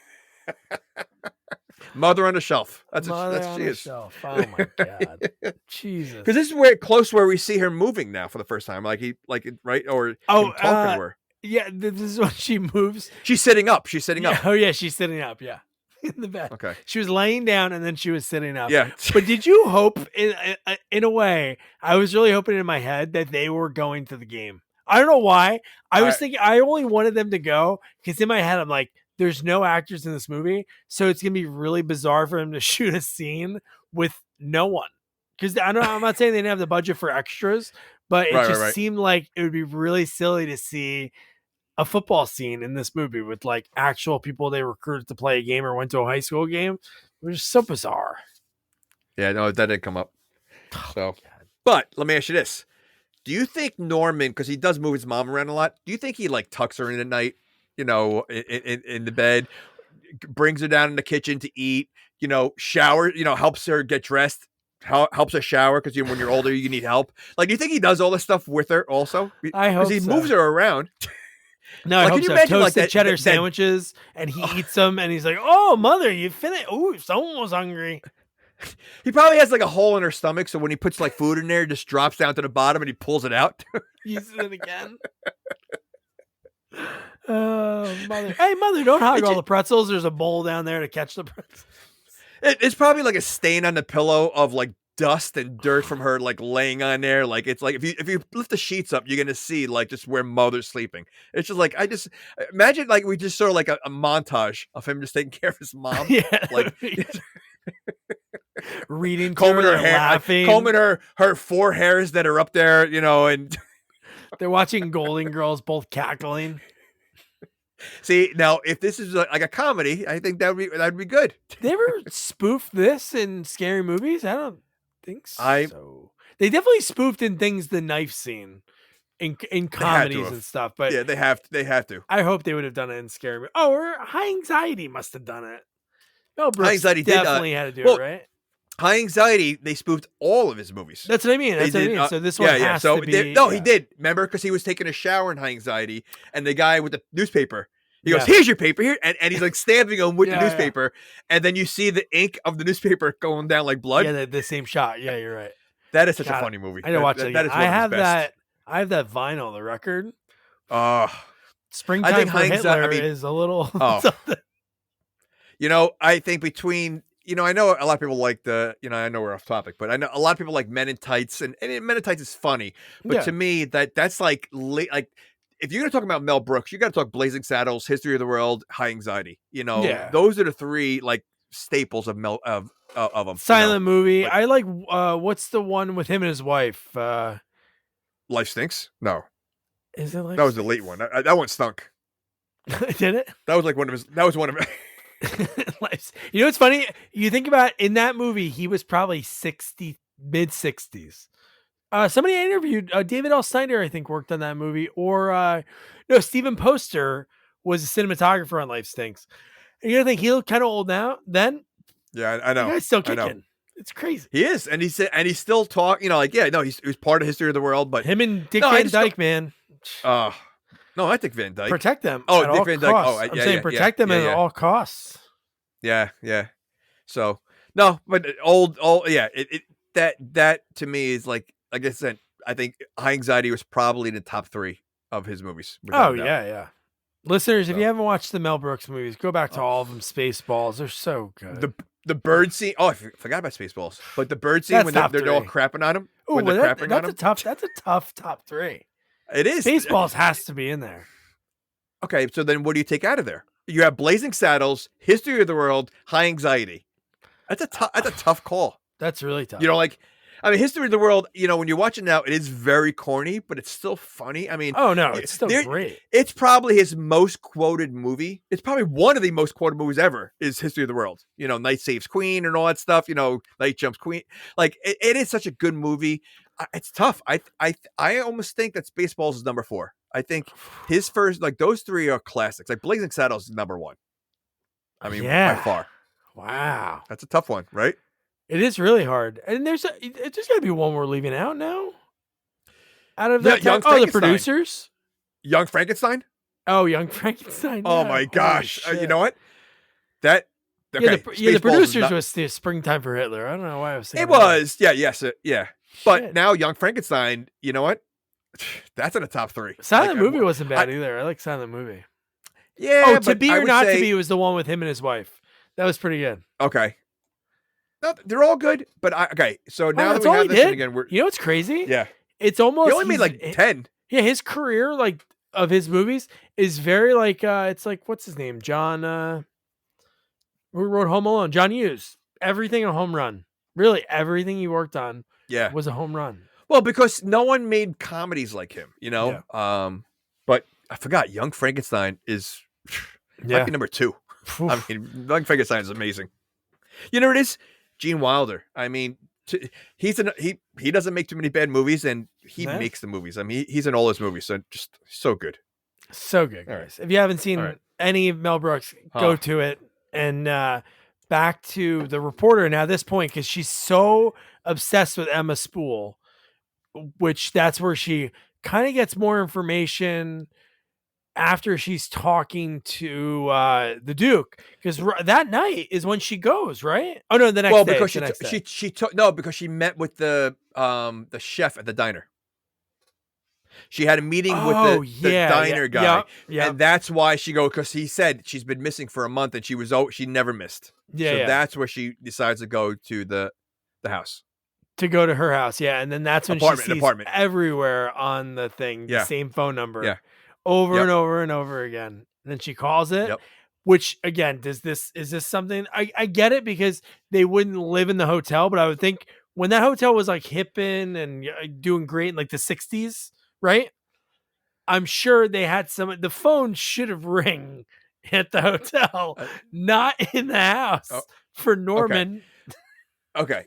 So I mean, right. So 1, you would think that, but 2, was it ever hipping? Because even in the 60s, when she died, she was the only one at the hotel. That is true, yeah. Nobody in that town. One, that's true. There's only one person staying there all 3 movies. Except when Homecoming. Homecoming is the only time that is true. Back. Yeah. And they don't even sell out all the rooms then, I don't think. Oh my gosh. Yeah. But so she calls it. Who's paying Norman's phone bill? That it rings. The guy hasn't, again, he's 20 years. Like, who's paying? Like, how is all this, like, you know, it's never addressed that how he still owns this motel. Maybe mother was a good investor. She invested in the Ford. You know what? She seems the type that probably has a lot of things like money, like under the mattress. You imagine that creepy voice you hear, like, and then in 1947, I invested Johnson & Johnson. Is it the same voice in the other movies? Is it the same? I guess because it's Anthony making the voice. No, it's not. I don't think it is. Not? I think I thought I looked it up in the first movie, the original. It was okay. I thought it was. I could be wrong. Listen, that voice is way too good of an old lady. For I him to think do for it, no, anyone I to know. mimic. Yeah, no, you're right. I mean, I could be wrong, but I think it's someone else doing the voice. But I wonder if it's the same person that was in the movie. Yeah, it would be hard for them to get that unless it was somebody that was young doing an old voice in the old movie, because then they I don't wouldn't be know. alive. But it sounds the same. I mean, her voice definitely sounds the same as all three movies. Virginia Gregg, she was the most in-demand female radio actor of the 1940s. Okay, so she has a face for radio there, She and has that's a why face. that's why she does the sound. She might have done the other one. They didn't. IMDb doesn't tell me like right away. But when I searched for the third movie, it did have that. But no, because there's a part in the movie when someone else hears the mother's voice, which is really weird. Yeah, I would say this is the start of a lot of weird stuff. Oh, right. You know? Yeah. Right from this phone call, it gets bizarre because even It when does. from there, after he talks to her, he doesn't know who calls. He's just like Bates Motel. And then she like is starting to put two and two together. Because when Norman goes to tell his mom that he's going out on a date, and how about when he closed the door again? This is, you said it best, like many times, is he's a little kid. Because how about when he goes, "Okay, mother, bye," and he closes the door and runs down the stairs.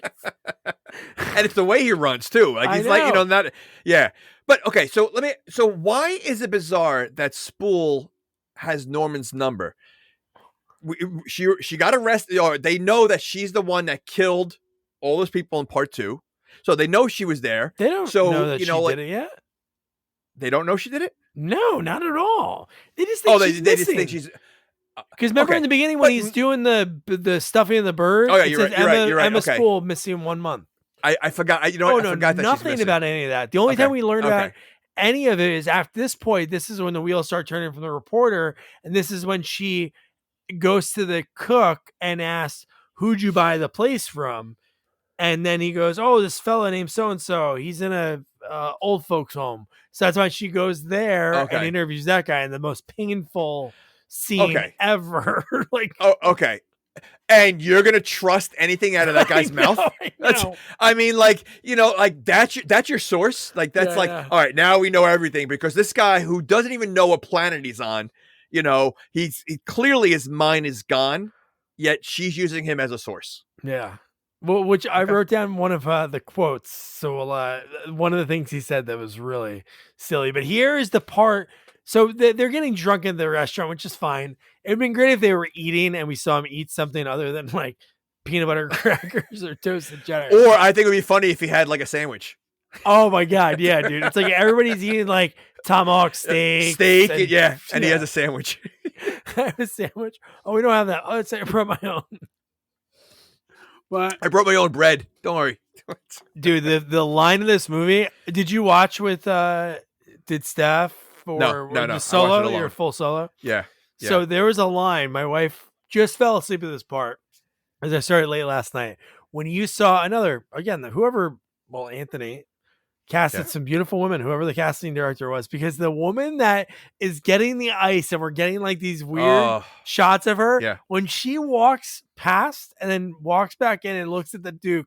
And you know what's weird? It was just it was like a master shot. It wasn't even a zoom in. Yeah. And she goes, they say the wet look is coming back.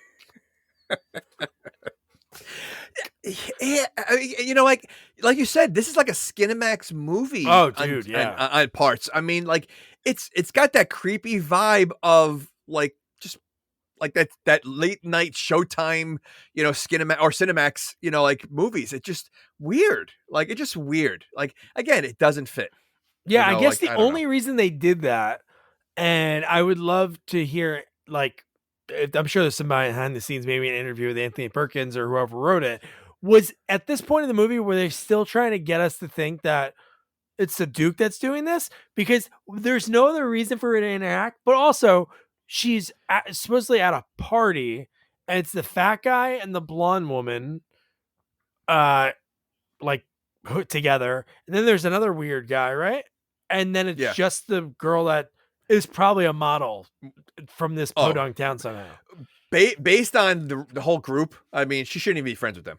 Oh yeah. Well, she's from Central. Central is like maybe like Central. You cross a line and there's actually like city and like a lot of businesses, but like in Fairfield, nothing at all in this town. How do they feel the football team? There's like 7 kids probably. We never see one kid. That lineman's pretty. That lineman's pretty big, so he could take up like 2 or 3 spots. He was big, yeah. Yeah. So but is that weird? By accident, we didn't see any children in this entire movie. Never at the diner. There's no kids. Why would you see children? There's no children in the first movie. No, I know, but I'm just saying you saw like a diner scene and like a little bit in because downtown. It's in the middle of nowhere. What children to be going there? But what I'm saying is they're supposed to be having this big football game and there's no one anywhere. And those people don't even go to the game, do they? It seems like I don't know when the game is. They weren't celebrating anything yet. I think it was the next day when they were having this big party. It's just bizarre. Yeah. Maybe there's no game at all. And they're just pretending there's a game because it doesn't make sense because you're right. It doesn't look like they even go to the game. No, they just drink at the hotel. Yeah. But I did like at this point, this is when the nun and Norman got back. And she invited him back to the room. Well, it was weird. She didn't really invite him. It seemed like at first they were going to go up to the house, but then that's when she saw Mother. So this is what I want to say to you. Was Mother there the whole time? That's another reason. At this point, I thought again, I'm like, it would be so silly if it's not him, but then who's up there?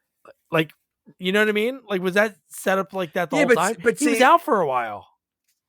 But he probably props her up like a Halloween decoration and look at the window the whole time, because if they had someone else in the window, that'd be too much of the second movie. No, I know. They did No, the second exactly. Movie. I mean, my guess is like when he leaves, he props Mother up and, I just don't know how he's able to keep propping her up like that. It just, again, well, I mean, it's only been a month, so it is fresher than the old Mother. No, the mother the mother he's talking to for most of the movie. Which mother is it? It's still the one he killed, a Spool. I thought that's it. No, I thought Spool was in the second room because Spool, you saw her face still. His real mother was just nothing, right? No, because he was talking to both of them at one point. At the end of the movie, he's definitely talking to both of them. Are you sure? I thought there was only one. No, there's 2 bodies at the end. That he's because he only stabs one. I think there's only one. He just keeps moving it around. Really? I thought there was 2. Yeah. No, because why would he have the second one? He thinks this is his mom. He thinks Spool's his mom. So why would he have the other one?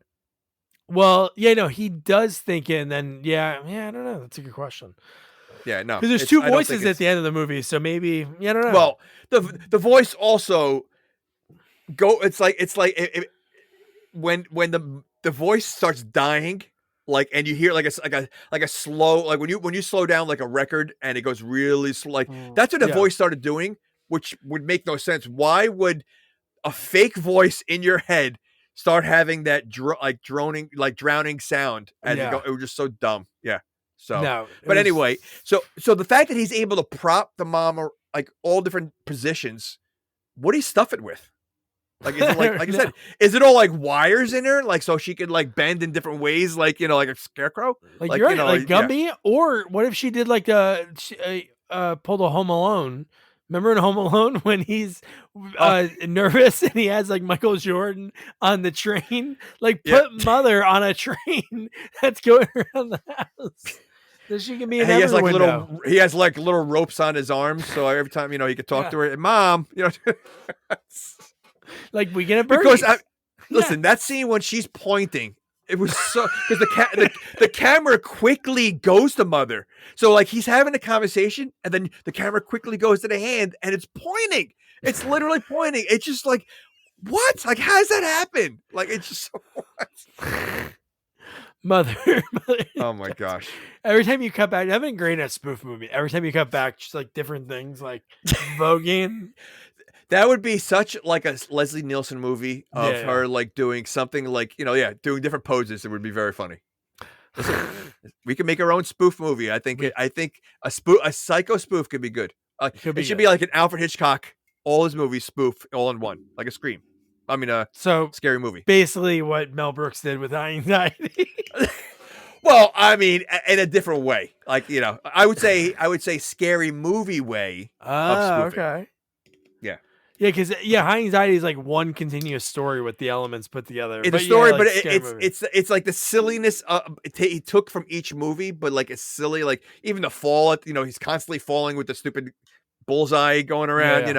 But like I'm talking about like over the top spoof. Again, the mother making these like different faces and stuff. Like it would be very funny.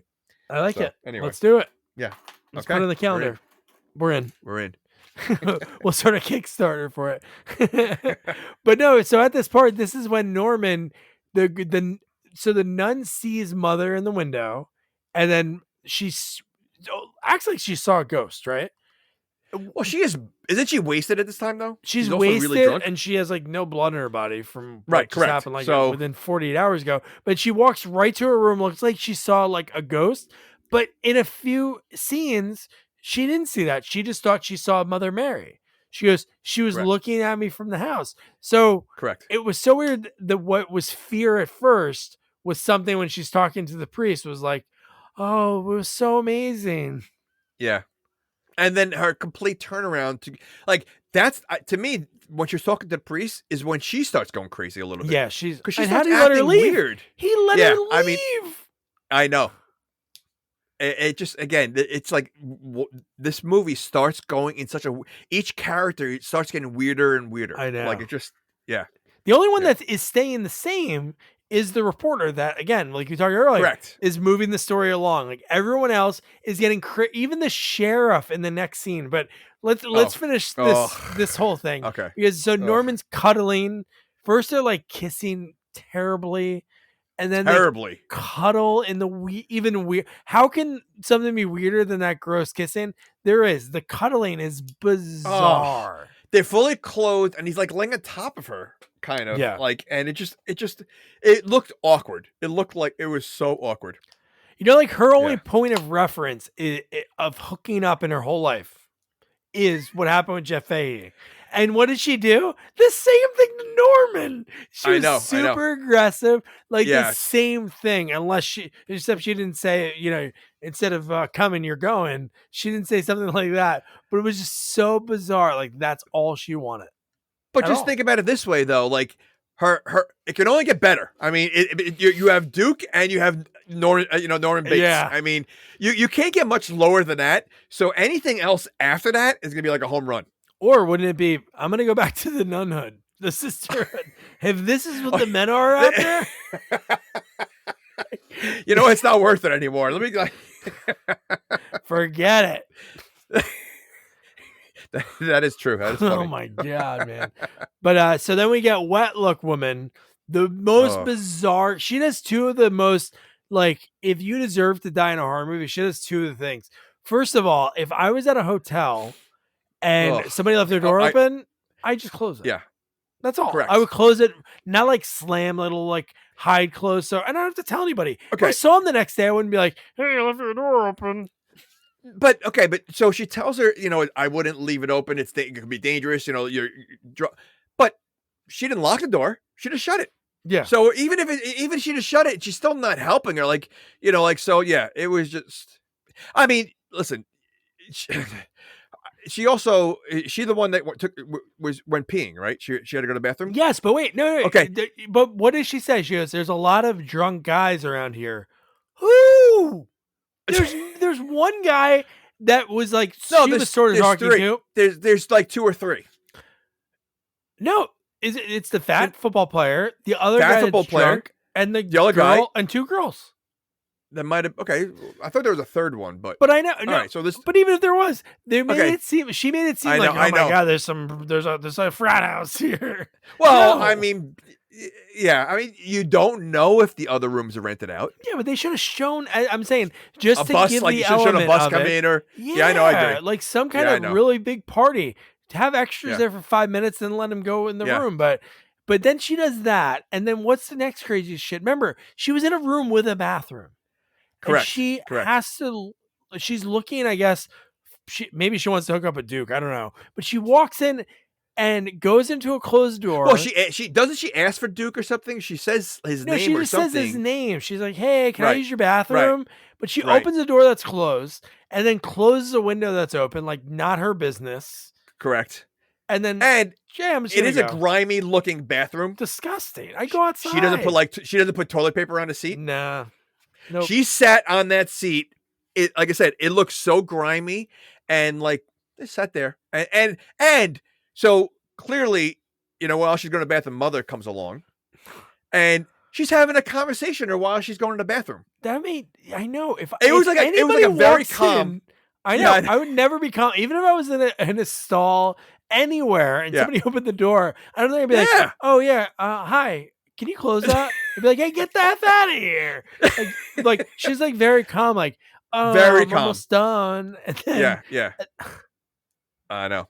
Then lets him close enough to be able to slit the throat, which again, great special effect. That looks so good. I love this. It did. No, it did. It did.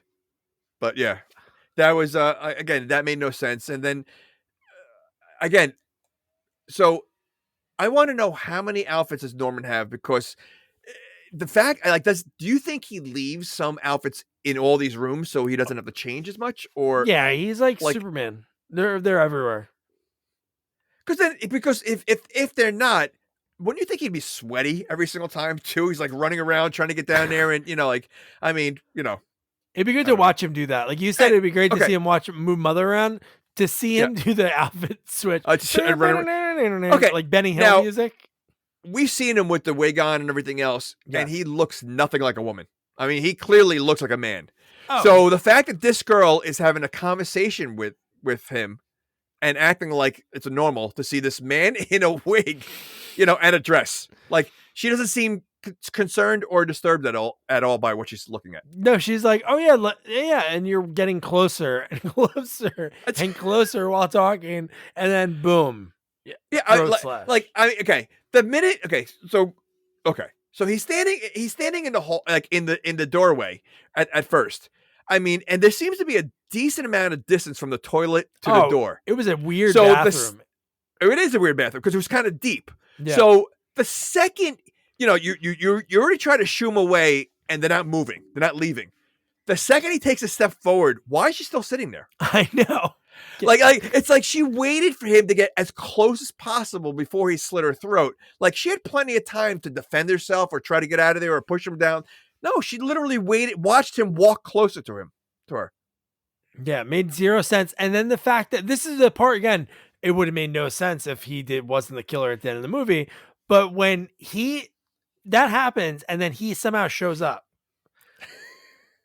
It's sweating like, mother. He's Clark Kent Superman. Like somehow Clark Kent always shows up as soon as Superman leaves. That's what he is. Mother is like his Superman, and somehow he has a phone booth.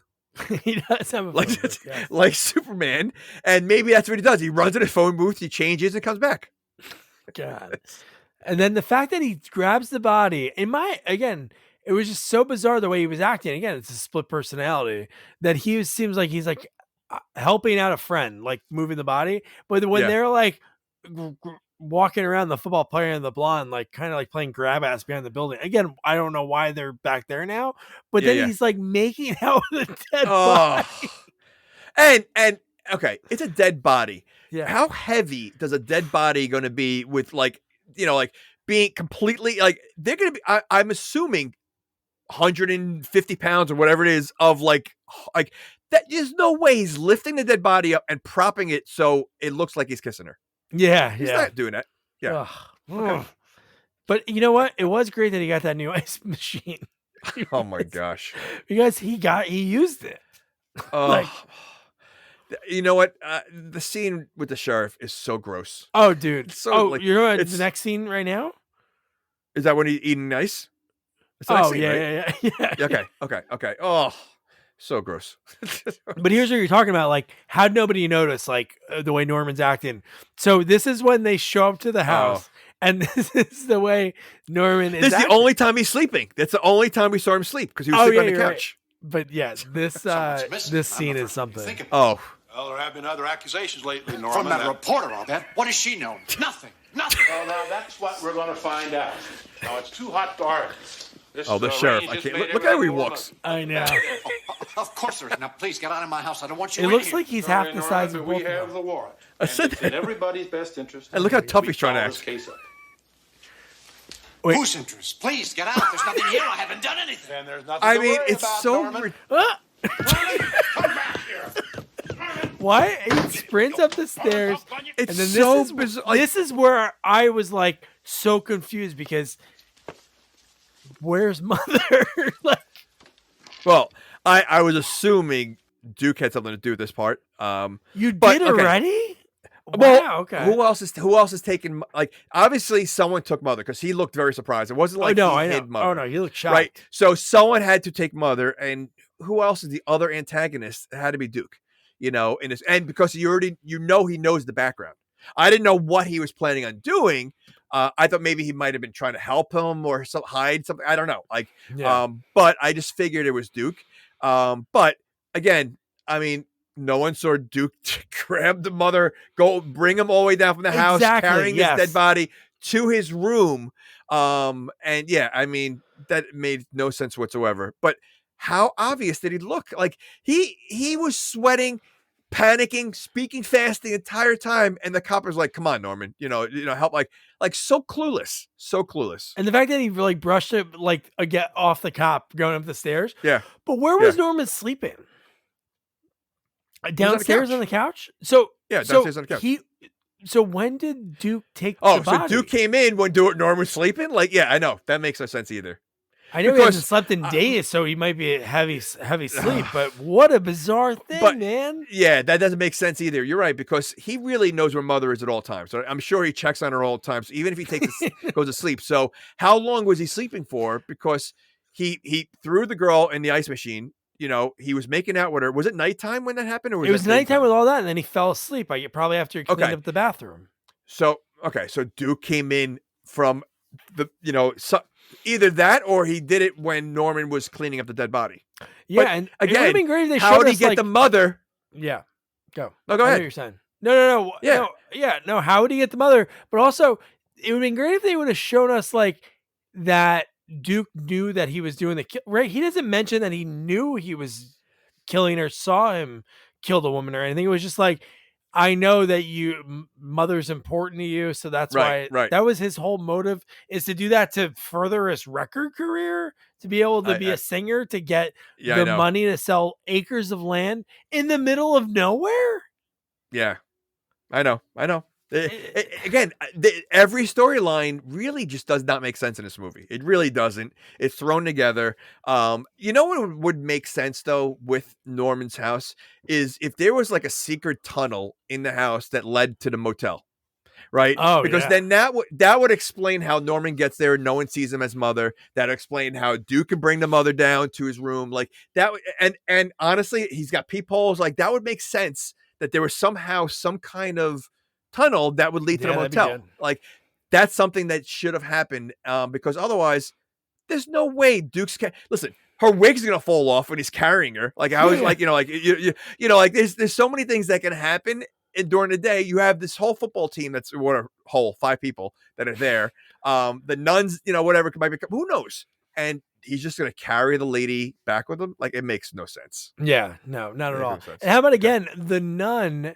Another person covers for him. Like in the second one, there was a reason. Even after she knows. Yes. Even after she knows. She knows at this point. The reporter told her everything, right? When the cops are there is when the reporter was there and said, it's time that we have to tell, or I have to tell you something. Yeah. So she knows already, and she still says, oh, he was with me until 6 a.m. We know that's not true. Like not even close to like the time that he was with her. So it makes zero sense. Yeah, I know. And how about the line? Like, it's so silly when you think about it. And I don't know why, like, hearing just 5 figures is silly, but when he goes, I wasn't going to tell the reporter your story. So what's she going to do? She's going to take the idea, then she's going to get a nice 5-figure salary. Like, I mean, when this movie come out? 86 or something? 86. Like, he's making $5 an hour. So at that rate, he is making 5 figures. So it's even silly because there's, right? Is that right? Yeah. $5 an hour. There's 2,008 hours in a work year or something. So he's only there 2 days. Wait, you think he's planning on working there for a year? No, but I'm saying like he made it sound like 5 figures. Is I know, a big deal, I know. But he makes 5 figures. That's just, Yeah. that's really funny. I still want to know how Norman's paying him, because even if those people that are going there, it still doesn't pay. He's working hourly. Yeah, because right? Probably works. It seems he takes like half the day, and he gets a free room.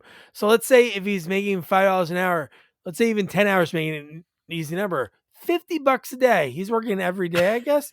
There's not enough people staying there. Yeah, to come close to it. So dumb. It's so ridiculous. God, man. But this whole scene is so bizarre too, because why would you tell the person your plan and say you're gonna why would you make Norman angry?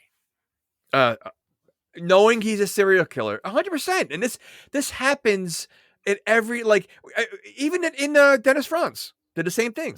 No, you're right. Yeah. I don't care how skinny, small the guy can be, the smallest guy in the world. If I known he's killed 7 people, I'm staying as far away from him. The last thing I'm doing is getting him mad. Yeah, but in this one, Norman shows how accurate he is, because what does he throw at him?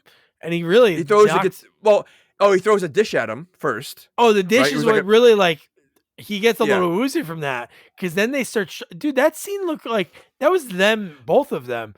But that shows how shitty the hotel was too, because the bed was disgusting, and it was disgusting, and it was like he had this red light on, and he looked absolutely crazy, dude. Yeah, his hair was all sweaty, and he just looked like he's high on coke, and he's just he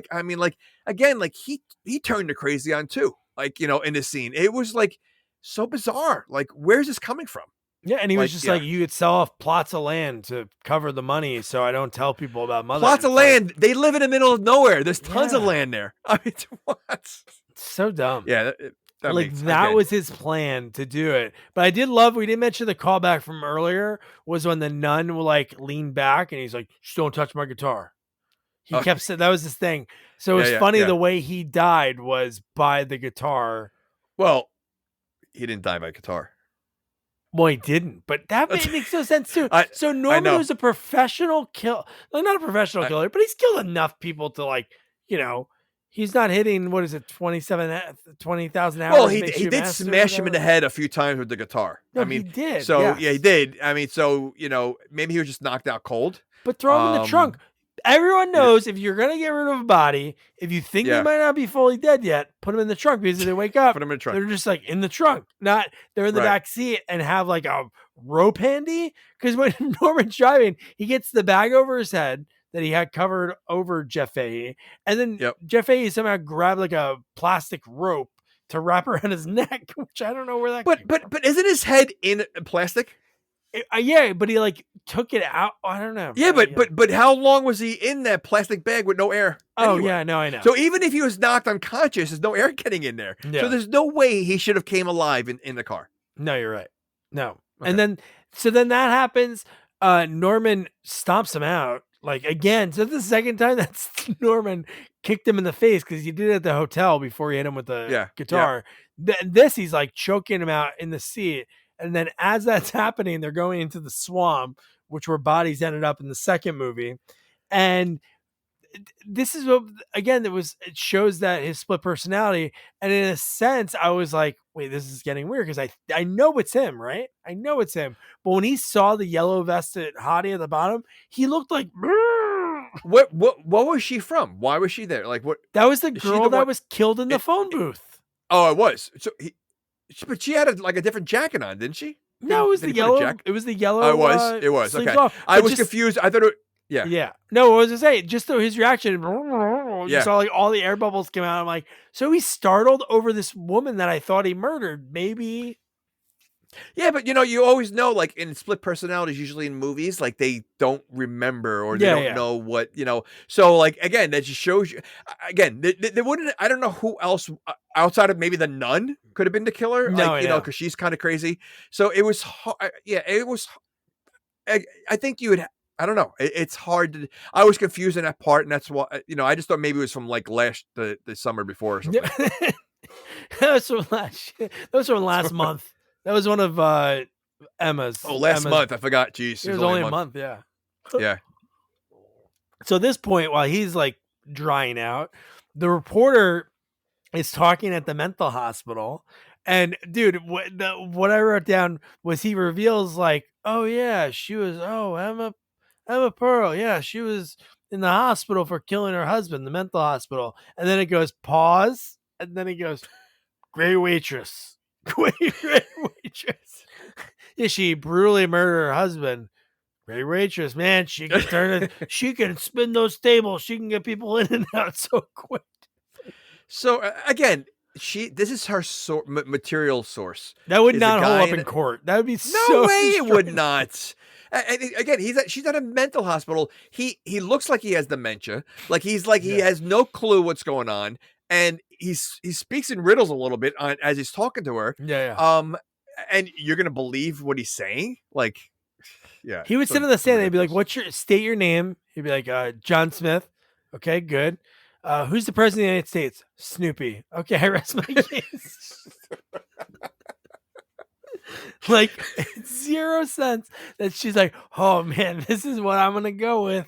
Now it's just crazy. And now she's like doing one of my favorite tropes in movies, because I would love to have done it. I don't know. This isn't like, I'm not aging you right now, but did you ever, I remember one time at the library looking at those old machines where you put the newspaper in and it's like it's really just a giant magnifying glass. But I forget what it's called. I know what you're talking about. But that's what she does in this scene, because she's trying to find out exactly what happened, which at this point she sort of should have. But she's a reporter. Right? Shouldn't she done this research already? Well, she didn't know about Emma. She had no idea. Oh yeah, I guess. Well, I guess those records aren't out there. It's not like there was Google back then. and it's only been a month. Like why is everybody worried? It's only been a month. It's not like it's been like a couple of months. Like maybe she went away for this for a month. Like maybe she went away. People that show up every day that are great waitresses just don't disappear. I guess. But I just think the panic is a little too much for really a couple of weeks. Wow. So if somebody in your life was on for a few weeks, you'd be like, come on, guys. Come on. They probably went back to Florida with the rest of the old people. She's probably on vacation. I mean, I just think, again, the landlord is ready to rent her place out. Oh, dude. To why? The reporter. But why? Do you remember what he said? It's really great to have somebody here that isn't 70 or something. It's like a real creepy, like, yeah, it's great to have somebody. Everybody in town is creepy. It's just ridiculous. It's such a creepy town. Like, yeah. Oh my God, man. But by the way, we missed the part when the sheriff was eating the ice with the blood. Oh, yeah. That's what I was saying before. It was gross. Like like they kept showing you like Norman trying to hide the body, in the ice, and he kept looking because you see the hand there, and the sheriff is eating the bloody ice. And who does that? Who is who opens up an ice machine to grab a couple of things of ice? First of all, that's gross ice. I'm sure it's not like filtered water or anything. Yeah, but you're gonna tell me you're eating, and the ice was covered in blood. Like it was covered. You're gonna taste something weird when you eat that, and he's acting normal. Like it's great ice, Norman. Oh my. Because maybe it's like one of those, like, he's crazy, but you don't want him to feel crazy. So you're like, oh, this is great. Oh, you pretend. And he knows that it's blood. He had blood on his fingers. Like, so what happens later when he goes back to the office? Oh, earlier? When he's interviewing? No, from the ice. Oh, yeah. No, when he's eating the ice. Yeah, he had blood in his fingers from the ice. So, like, what happens later when he looks at his hands? Like, where does blood come from? Like, it's just, yeah. Well, the Duke in the beginning was just like, oh, yeah. He said, I was making a sandwich. Let me go wash my hands. Oh, that's right. Yeah. Strawberry jam. Yeah. Always a sandwich. It's always with the sandwich. God. Like, you really buy that. Jesus. Yeah. But so then from there, this was like the nun's back at the hotel. So she gets convinced to go back because the reporter goes to the priest and reveals everything. Like, oh, I figured it all out. Right. Which I don't know why she would go to him. Maybe to protect the girl. I think that's maybe true, she went there. So, but it seemed like now she fell in love with Norman. Oh, she's in love, You know, but the best was because- the well, reporter's reaction was like, "Oh, where's Maureen?" And it's like, "Well, she's not here." And then they cut to the hotel. Like he let her leave after 48 hours. 48 hours. And how is Maureen getting around so fast? There's no taxi. So she gets to the priest place. You know, she comes back to the hotel. She goes like this. They're in the middle of nowhere. Yeah. Like, and I mean, if you, I would assume the where she was with the nuns or the priest. It's not the same place as the nun place, right? Is it a different place? It's got to be a different place. Yeah. It's Okay. got to be a priest. Well, it's place not and a around. nun It's place. not around the corner. It's not around the corner. I mean, again, so like, how is she getting around so fast? Yeah. With what money Super. too? She only had $5 on her. Yeah, how there again? That would have been another person I have to pay to be in the movie. And then that would be another person that made us think. If there was a taxi is true. driver we saw throughout the movie, then that'd be somebody that hey, maybe it's this guy, maybe it's Norma's brother. Well, there was a part when they went to the dinner and there was a piano player that was creeping, watching them the whole Yes. time. I don't know if you noticed that. Like he was Yes. like very creepy, you know. So yeah. Did you notice everyone else there was 80? They look like mother. Everyone else there was old. It was so weird. That's why he feels at home. He's Yeah. all these like old mothers there. That's all. So, but likes see old now, okay, mothers. so she comes back to the house, and I see. I hate this part because it's such a ripoff of the first movie. Mhm. It really is. Like, I mean, to a T. Because I think that I think it was it the cop in the first movie? Yeah.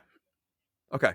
Yeah. So like, again, like I said before, between having some of the lines from the movie, and then this scene, and just the way it was filmed, it just didn't look. It just looked cheesy. Just the fact that mother startled him. Because that's made no sense, but it was the cool symbolism was because she was kind of in love with him and he was kind of like smitten for her. But when she falls back, she goes into Cupid's arrow. That was pretty like, I was like, wow, that's pretty like next level to like add that in. But yeah, she dies. Like when he runs down the stair, Maureen, oh no, mother, Maureen. So if you fall down the stairs, do you fall down like that? I mean, like how flying in the same position? How is she flying in like was she pushed that hard that she was launched off the top step? Yeah, floating down like you fall down the stairs, you're like tumbling and falling, rolling down like she's literally like falling as the nun did in the beginning of the movie. Yeah, that's what she looked like. She was Hans Gruber as she was falling. She was, yeah. That'd be great. I should edit that together. Oh, play the same music. I might have to. Yeah, because that, I mean, like, literally, like that's what it looked like. No, it was like the same exact thing. So from there, cut to the reporter shows up, and she has a tire iron, and she's ready to throw down. So obviously, like she wants to get a story, but she's like, I don't know, kind of, I don't know how old she's supposed to be in this movie. She's kind of like obviously like motherly in a way to Maureen. She's trying to look out for her because she tried to like let him know. Because even when she says to her dead body, she's kind of fucked up when she's like, "Oh, I warned you you about him." It's like, okay, lady, it didn't work. Why are you gonna say this right now? Have a little remorse, maybe, maybe. But yeah, but okay. So this is a woman who's writing a story with serial killers, meeting with serial killers, and you're gonna tell me your weapon of choice is a tire iron? Like you're not gonna carry a gun? Like like call you the wouldn't get a sheriff gun at this point. Call the sheriff. Of course, Why go would with you. But yeah. You're gonna take your chances with a guy with a butcher's knife. I mean, really? Like that's your, that makes no sense too. Unless she gets there, do the old, she picks up the phone, deadline, something. Then it's like, okay, then she really has to go in. Or maybe she would have got there at the same time that she fell. Then but even so, you would think she would have a gun with her. Yeah, no, she's going to dangerous territories for her career. I mean, she's interviewing serial killers, so you would think that she would have I don't know, tire iron. Yeah. Maybe the gun store guy was sick, and there's only like one store for each thing. So there was a tire iron store. There was a tire. The gun store's closed. So the next door is the tire there's store. There's directions on the thing. Sorry, we're closed. Go next door. Tire irons only. Like Spatula City in UHF. Well, I think it was Letterman had it once. There was like a lamp a lampshade store, and then there was like a Really? there and it was only lampshades. Like Uh, who's buying just lampshade? How much business can you possibly do as a lamp? And it was a real store in Manhattan. And That's how much business can you hilarious. really do? And then next door it was like a light A bulb lamp store or store? something like that. Oh, really? That's funny. Or a It'd be lamp funny if store. there It were might have been a three- lamp store. It'd be funny if there was 3 different stores: the light bulb store, the lamp store, But and like, then, like the a base. lamp, and this is not even like it was a real, because he goes and right next to it, and I remember it like it was either a light bulb store or a lamp store, but a store that literally had just lampshades. Do people like change their lampshades a lot? Like, is that something? I would think that most people like buy a lamp that has a lampshade on it and it stays with it. I think you I know don't think what that this is total two guys talking that we're saying like you buy the lamp as is and you leave it until you throw it out and you get a new one. Okay. Let me ask you this question. I mean, you grew up in a house. You have a sister, mom. I grew You up have with a wife house, yeah. now. Yep. Okay. So, did you ever notice that they changed the lampshade ever? I do notice those things. No, my wife buys different lampshades. We buy a lot of lamps. Wait, it's hard to wait find a the second. perfect. You really buy different lampshades? So you have one lamp, and you've And it's have changed, multiple yeah. lampshades. It's changed, yeah. You sure it's not the whole lamp that changed? No. We keep the lamp. It's just that sometimes it's like, oh, the shade doesn't I look want good. proof. I want Jamie to respond to this Oh, because this is 100%. We've bought just lampshades. Yeah. I've never. Okay. All right. 100%, man. But All right, there so you so at this point, after she gets her tire iron for the tire iron store, she shows up and she goes in the house. This is the person that hears Norman. And Norman's mom, because Norman's mom says something and she does like her ears perk up. Like Norman's not talking, which is obviously like what we're gonna see in a few minutes. But you're right, no remorse. When she walks in, she sees the nun laying on the couch. There's candles everywhere. It's like very like it's like a ritual's happening. It is like a ritual, but and a question I had also is: does Norman ever lock his front door? Because everybody in both movies, but in both movies, everybody just walks in. Everybody from the second movie to this movie, he never locks the door. Like this guy is a paranoid guy to begin with, so you would think that there's a dead body in my den. Maybe I should lock the door in case the cop comes back because he was just there a couple hours ago. Nothing, no care at all to lock the door. Maybe he thinks he's in the clear now. Somehow I tricked them with the blood ice that he ate and the fact that I was running away when he was going to check in my house. And then he even said after that, do you remember like what he said a line to Norman? He's like, okay, Norman, I'm sorry, but you made us seem like you were guilty. It's like so clueless. Yeah, so no, clueless. insane. But no, when they see like when you this part, I only had to do, but him, this scene is just crazy. Oh, stupid, naive girl. So angry at her. Yeah, she's trashing a dead woman. Great job, reporter. See, that face. Why can't you leave my poor son, my Norman, alone? No, that's not. By the way, her weapon that she brought there is on the floor now. Yeah. She dropped it in seconds. Yeah. How do you off drop again, your huh? weapon? I don't understand. This is I would cool. think Only- you yeah. clench, You killed her, not didn't you? Yeah. like. Right. What did she do? See, why are they Something blurring will his tell you face at that this point? she It's so was your mother. stupid. You just Yeah, saw well, him. we just saw him. Yeah, I don't know why they're doing it. It's almost like they shot it out of order and they. His face is the picture. I love that. Yeah. She was in love with your father, but your but mother still, stole him like, away from her. You just saw him. Like, it makes no sense. Yeah, and this the exposition like that is erasing the first movie right here, like the second movie. Oh, So ridiculous. yeah. Again, my God. so from the big, so that whole scene, one, she went there with a weapon in hand, and in a blink of an eye, she drops it the minute she sees him. Yeah. Like, she brought it there to protect herself from him, and then she dropped it right away. So what a useless, waste of time that she went to the tire iron store and threw that money away because she didn't even use it. But again, so you see Norman literally in the wig and dress, and then the rest of the whole scene, his face is covered. Like, what's the point of that? Yeah, it's almost like You they know, edited it out of order. Like they shot it Yeah. in the other order and then they changed it. But I would have rather see, honestly, I'd rather see Norman walk up the stairs now Yeah. as Norman now. Like, the cat's out of the bag, we know. So let's see him be the murderer. Let's see him be crazy. And, it kind of takes it away from him. But this is where I was wrong earlier, but this is where both mothers are there. This is where you hear the mothers arguing. Yeah, because I wrote both Norman's mother. Because this is when they're in a different room. So there's like the mother that he sewed together recently. Right. Which somehow he got to the cop car. Which was oh my gosh. It's the craziest thing. But then the fact that he is going like when he starts killing his dead mothers again, when he starts slicing he them kills up, both of them. I don't know if he's going back and forth on both of them, but there's definitely two voices arguing at the end of the movie. All right, I don't remember that. I thought it was only one. But I mean, the fact that mother's talking through him to her is so weird. It's so stupid because it so looks nothing like he couldn't even dub it right because his mouth wasn't even matching the way the mother was talking. Like it looks so stupid. It almost sounded like it was a tape recorder. Like, but even at this point, like, how do we get Norman from this running into the room?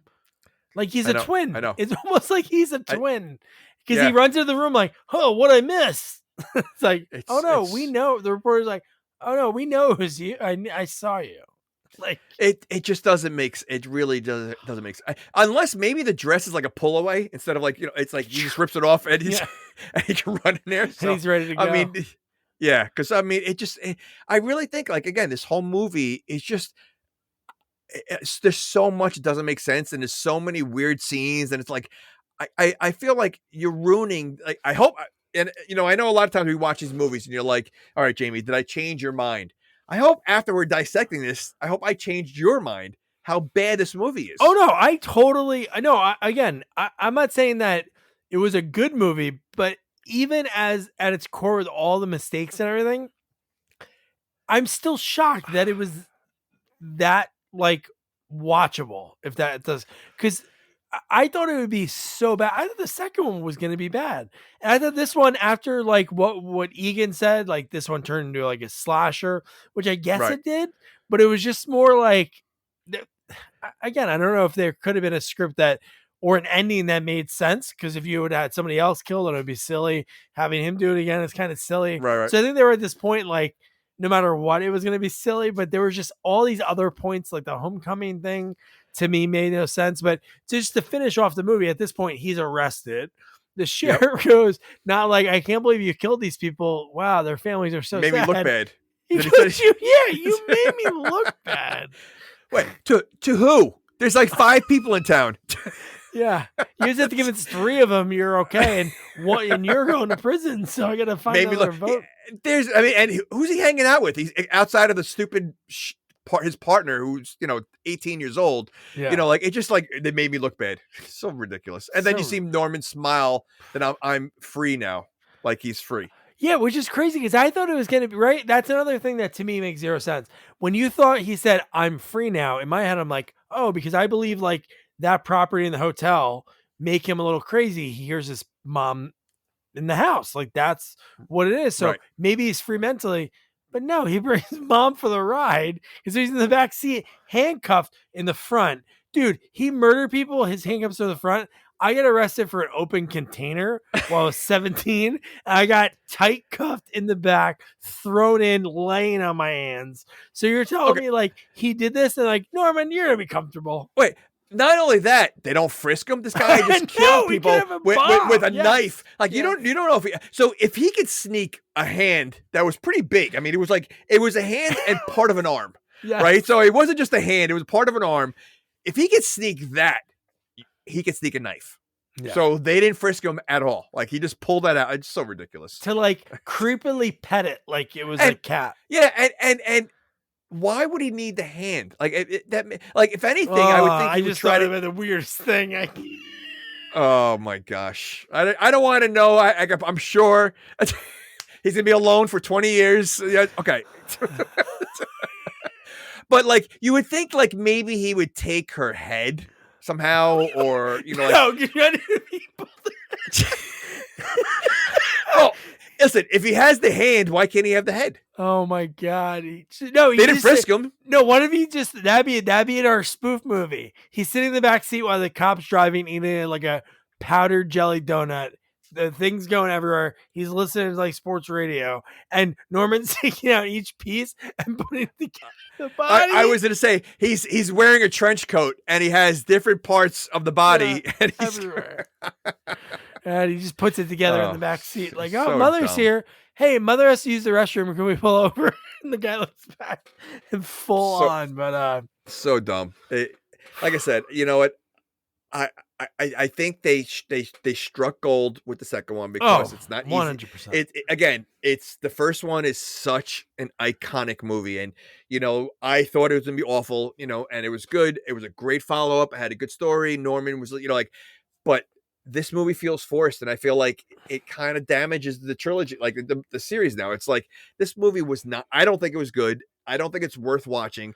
It really has nothing to do with the second movie at all. I mean, even including the ending of the second movie. So like that went out the window, you know, like this movie really means nothing that only except that he's going back to jail. I mean, big deal, you know, like, which I don't know how I think in the trailer on the fourth one, he's telling the story to a woman, like a radio host, but he looks like he's in a kitchen. So I don't know how he gets out of jail. So unfortunately, I think I may have to watch the fourth one now. But no. So I don't think I wouldn't recommend someone to watch it. I would say like the only time that you'd watch this if you're like, I don't know, like drinking with buddies or like smoking a little, because it's so. I wish there was a best of the silliest scenes. Like that girl, to me, her lines were so bad when she was like, the wet look's in. And I was like, But just everything. I mean, like the scene with Duke in the bedroom with that girl. Oh my God. Bizarre. But I would love people to watch that to hear their take on it. Yeah. Because I don't know what happened. Was the room like that already? And Norman didn't like get to that one. And Duke was like, "Oh, I'll take this one." It has nude ladies all over I love cutting out nude women and putting them on the wall. So weird. It just, again, it just, everything is bizarre. Nothing makes sense. The fact that the main evidence is from a guy in a mental, you know, institute. Like it just, the movie is not good. And I would never. Second one, I would watch again with my family. You know, like it was that good. And again, the fact that Norman is more crazy in this one than in both the first and second one, and it's only a month difference. I know. Like that makes no difference. Same, because he was pretty sane in the second movie. Oh yeah. You know, so it just doesn't it feels extremely forced. It's trying to bring some magic of the first one with all these shots and lines, and I just think they should have left it alone. I think they did go with 2 and just end it. So if this is this bad, I can only imagine 4. Yeah, the only thing I think is really neat, and I hope for like Anthony Perkins, he passed away like 92, but I would hope that for him it was like kind of like a special moment for him because it's a series that made his career. The fact that he got to direct, I don't know if he directed anything else, but it'd be pretty neat. So this movie, the budget was, again, this movie still made money, not a lot, and not enough for them to probably, because the next one I think is a TV movie. That the way it came out. Was it really? Yeah, okay. I don't know. They use TV movie. It could be like a cable, but it wasn't in theaters. But this one, I think the budget was around 8. It ended up like box office 30? gross was no, only like 14. So again, I'd walk away with 6 million. I'd be almost fine with double. it. I mean, no, I get it. I mean, but word of mouth killed this movie. Like the first week it did 7 million, second week 3 million, and then the next week it 1.5, and then it was out of the theaters because the trend of it dropping. Well, that's again, it's going to get that audience because the second one was so good. It is Psycho series, everybody loves it. So that initial weekend is going to be great. Everybody's going to run to see it. But then you said word of mouth, and you realize this movie sucks, and don't go see it. So that was Psycho 3. So it was fun during this scary sequel month. We were able to like finish off, even though the next one is a sequel. It's more of a prequel anyway, but it was cool that we were able to discover a sequel that not many people have probably seen, or maybe some have, but I know a couple of listeners reached out and they said, "Oh my God, it was so cool because I never knew about this movie," and they actually enjoyed it. So it's good that we did that. So so next up, it's Halloween next week. well, not next week exactly, but it's the lead up to Halloween. It's our last episode before Halloween hits on that Tuesday, and we have to cover a Halloween sequel. But again, with everything going on, we get to pick what we want. I was talking to Jamie just before we went on because we had an idea beforehand, and I was like, "Do you want to do like a bad one or one that's like, kind of like a cult favorite?" So we went cult favorite, and we're going Halloween 3, Season of the Witch. So this should be a lot of fun. Like, this movie is the one that this is the 5. This is Friday the 13th part 5 of this franchise, even though it really Michael Myers is on the TV in this movie, which is kind of weird. It's like they're watching it. But I have never seen this movie. Cool. But I can guess what my opinion is going to be on the movie. Tom Atkins is great, man. He's so good in this movie. And there's kind of like, I think they do some of the horror tropes, but the main story of it, we'll get into it all. But so Halloween 3, Season of the Witch, that'll be next week. So don't forget to review, rate, share our podcast. Follow us on all social media at Sequels Only, and go check out our website, sequelsonly.com. Good night. Good night.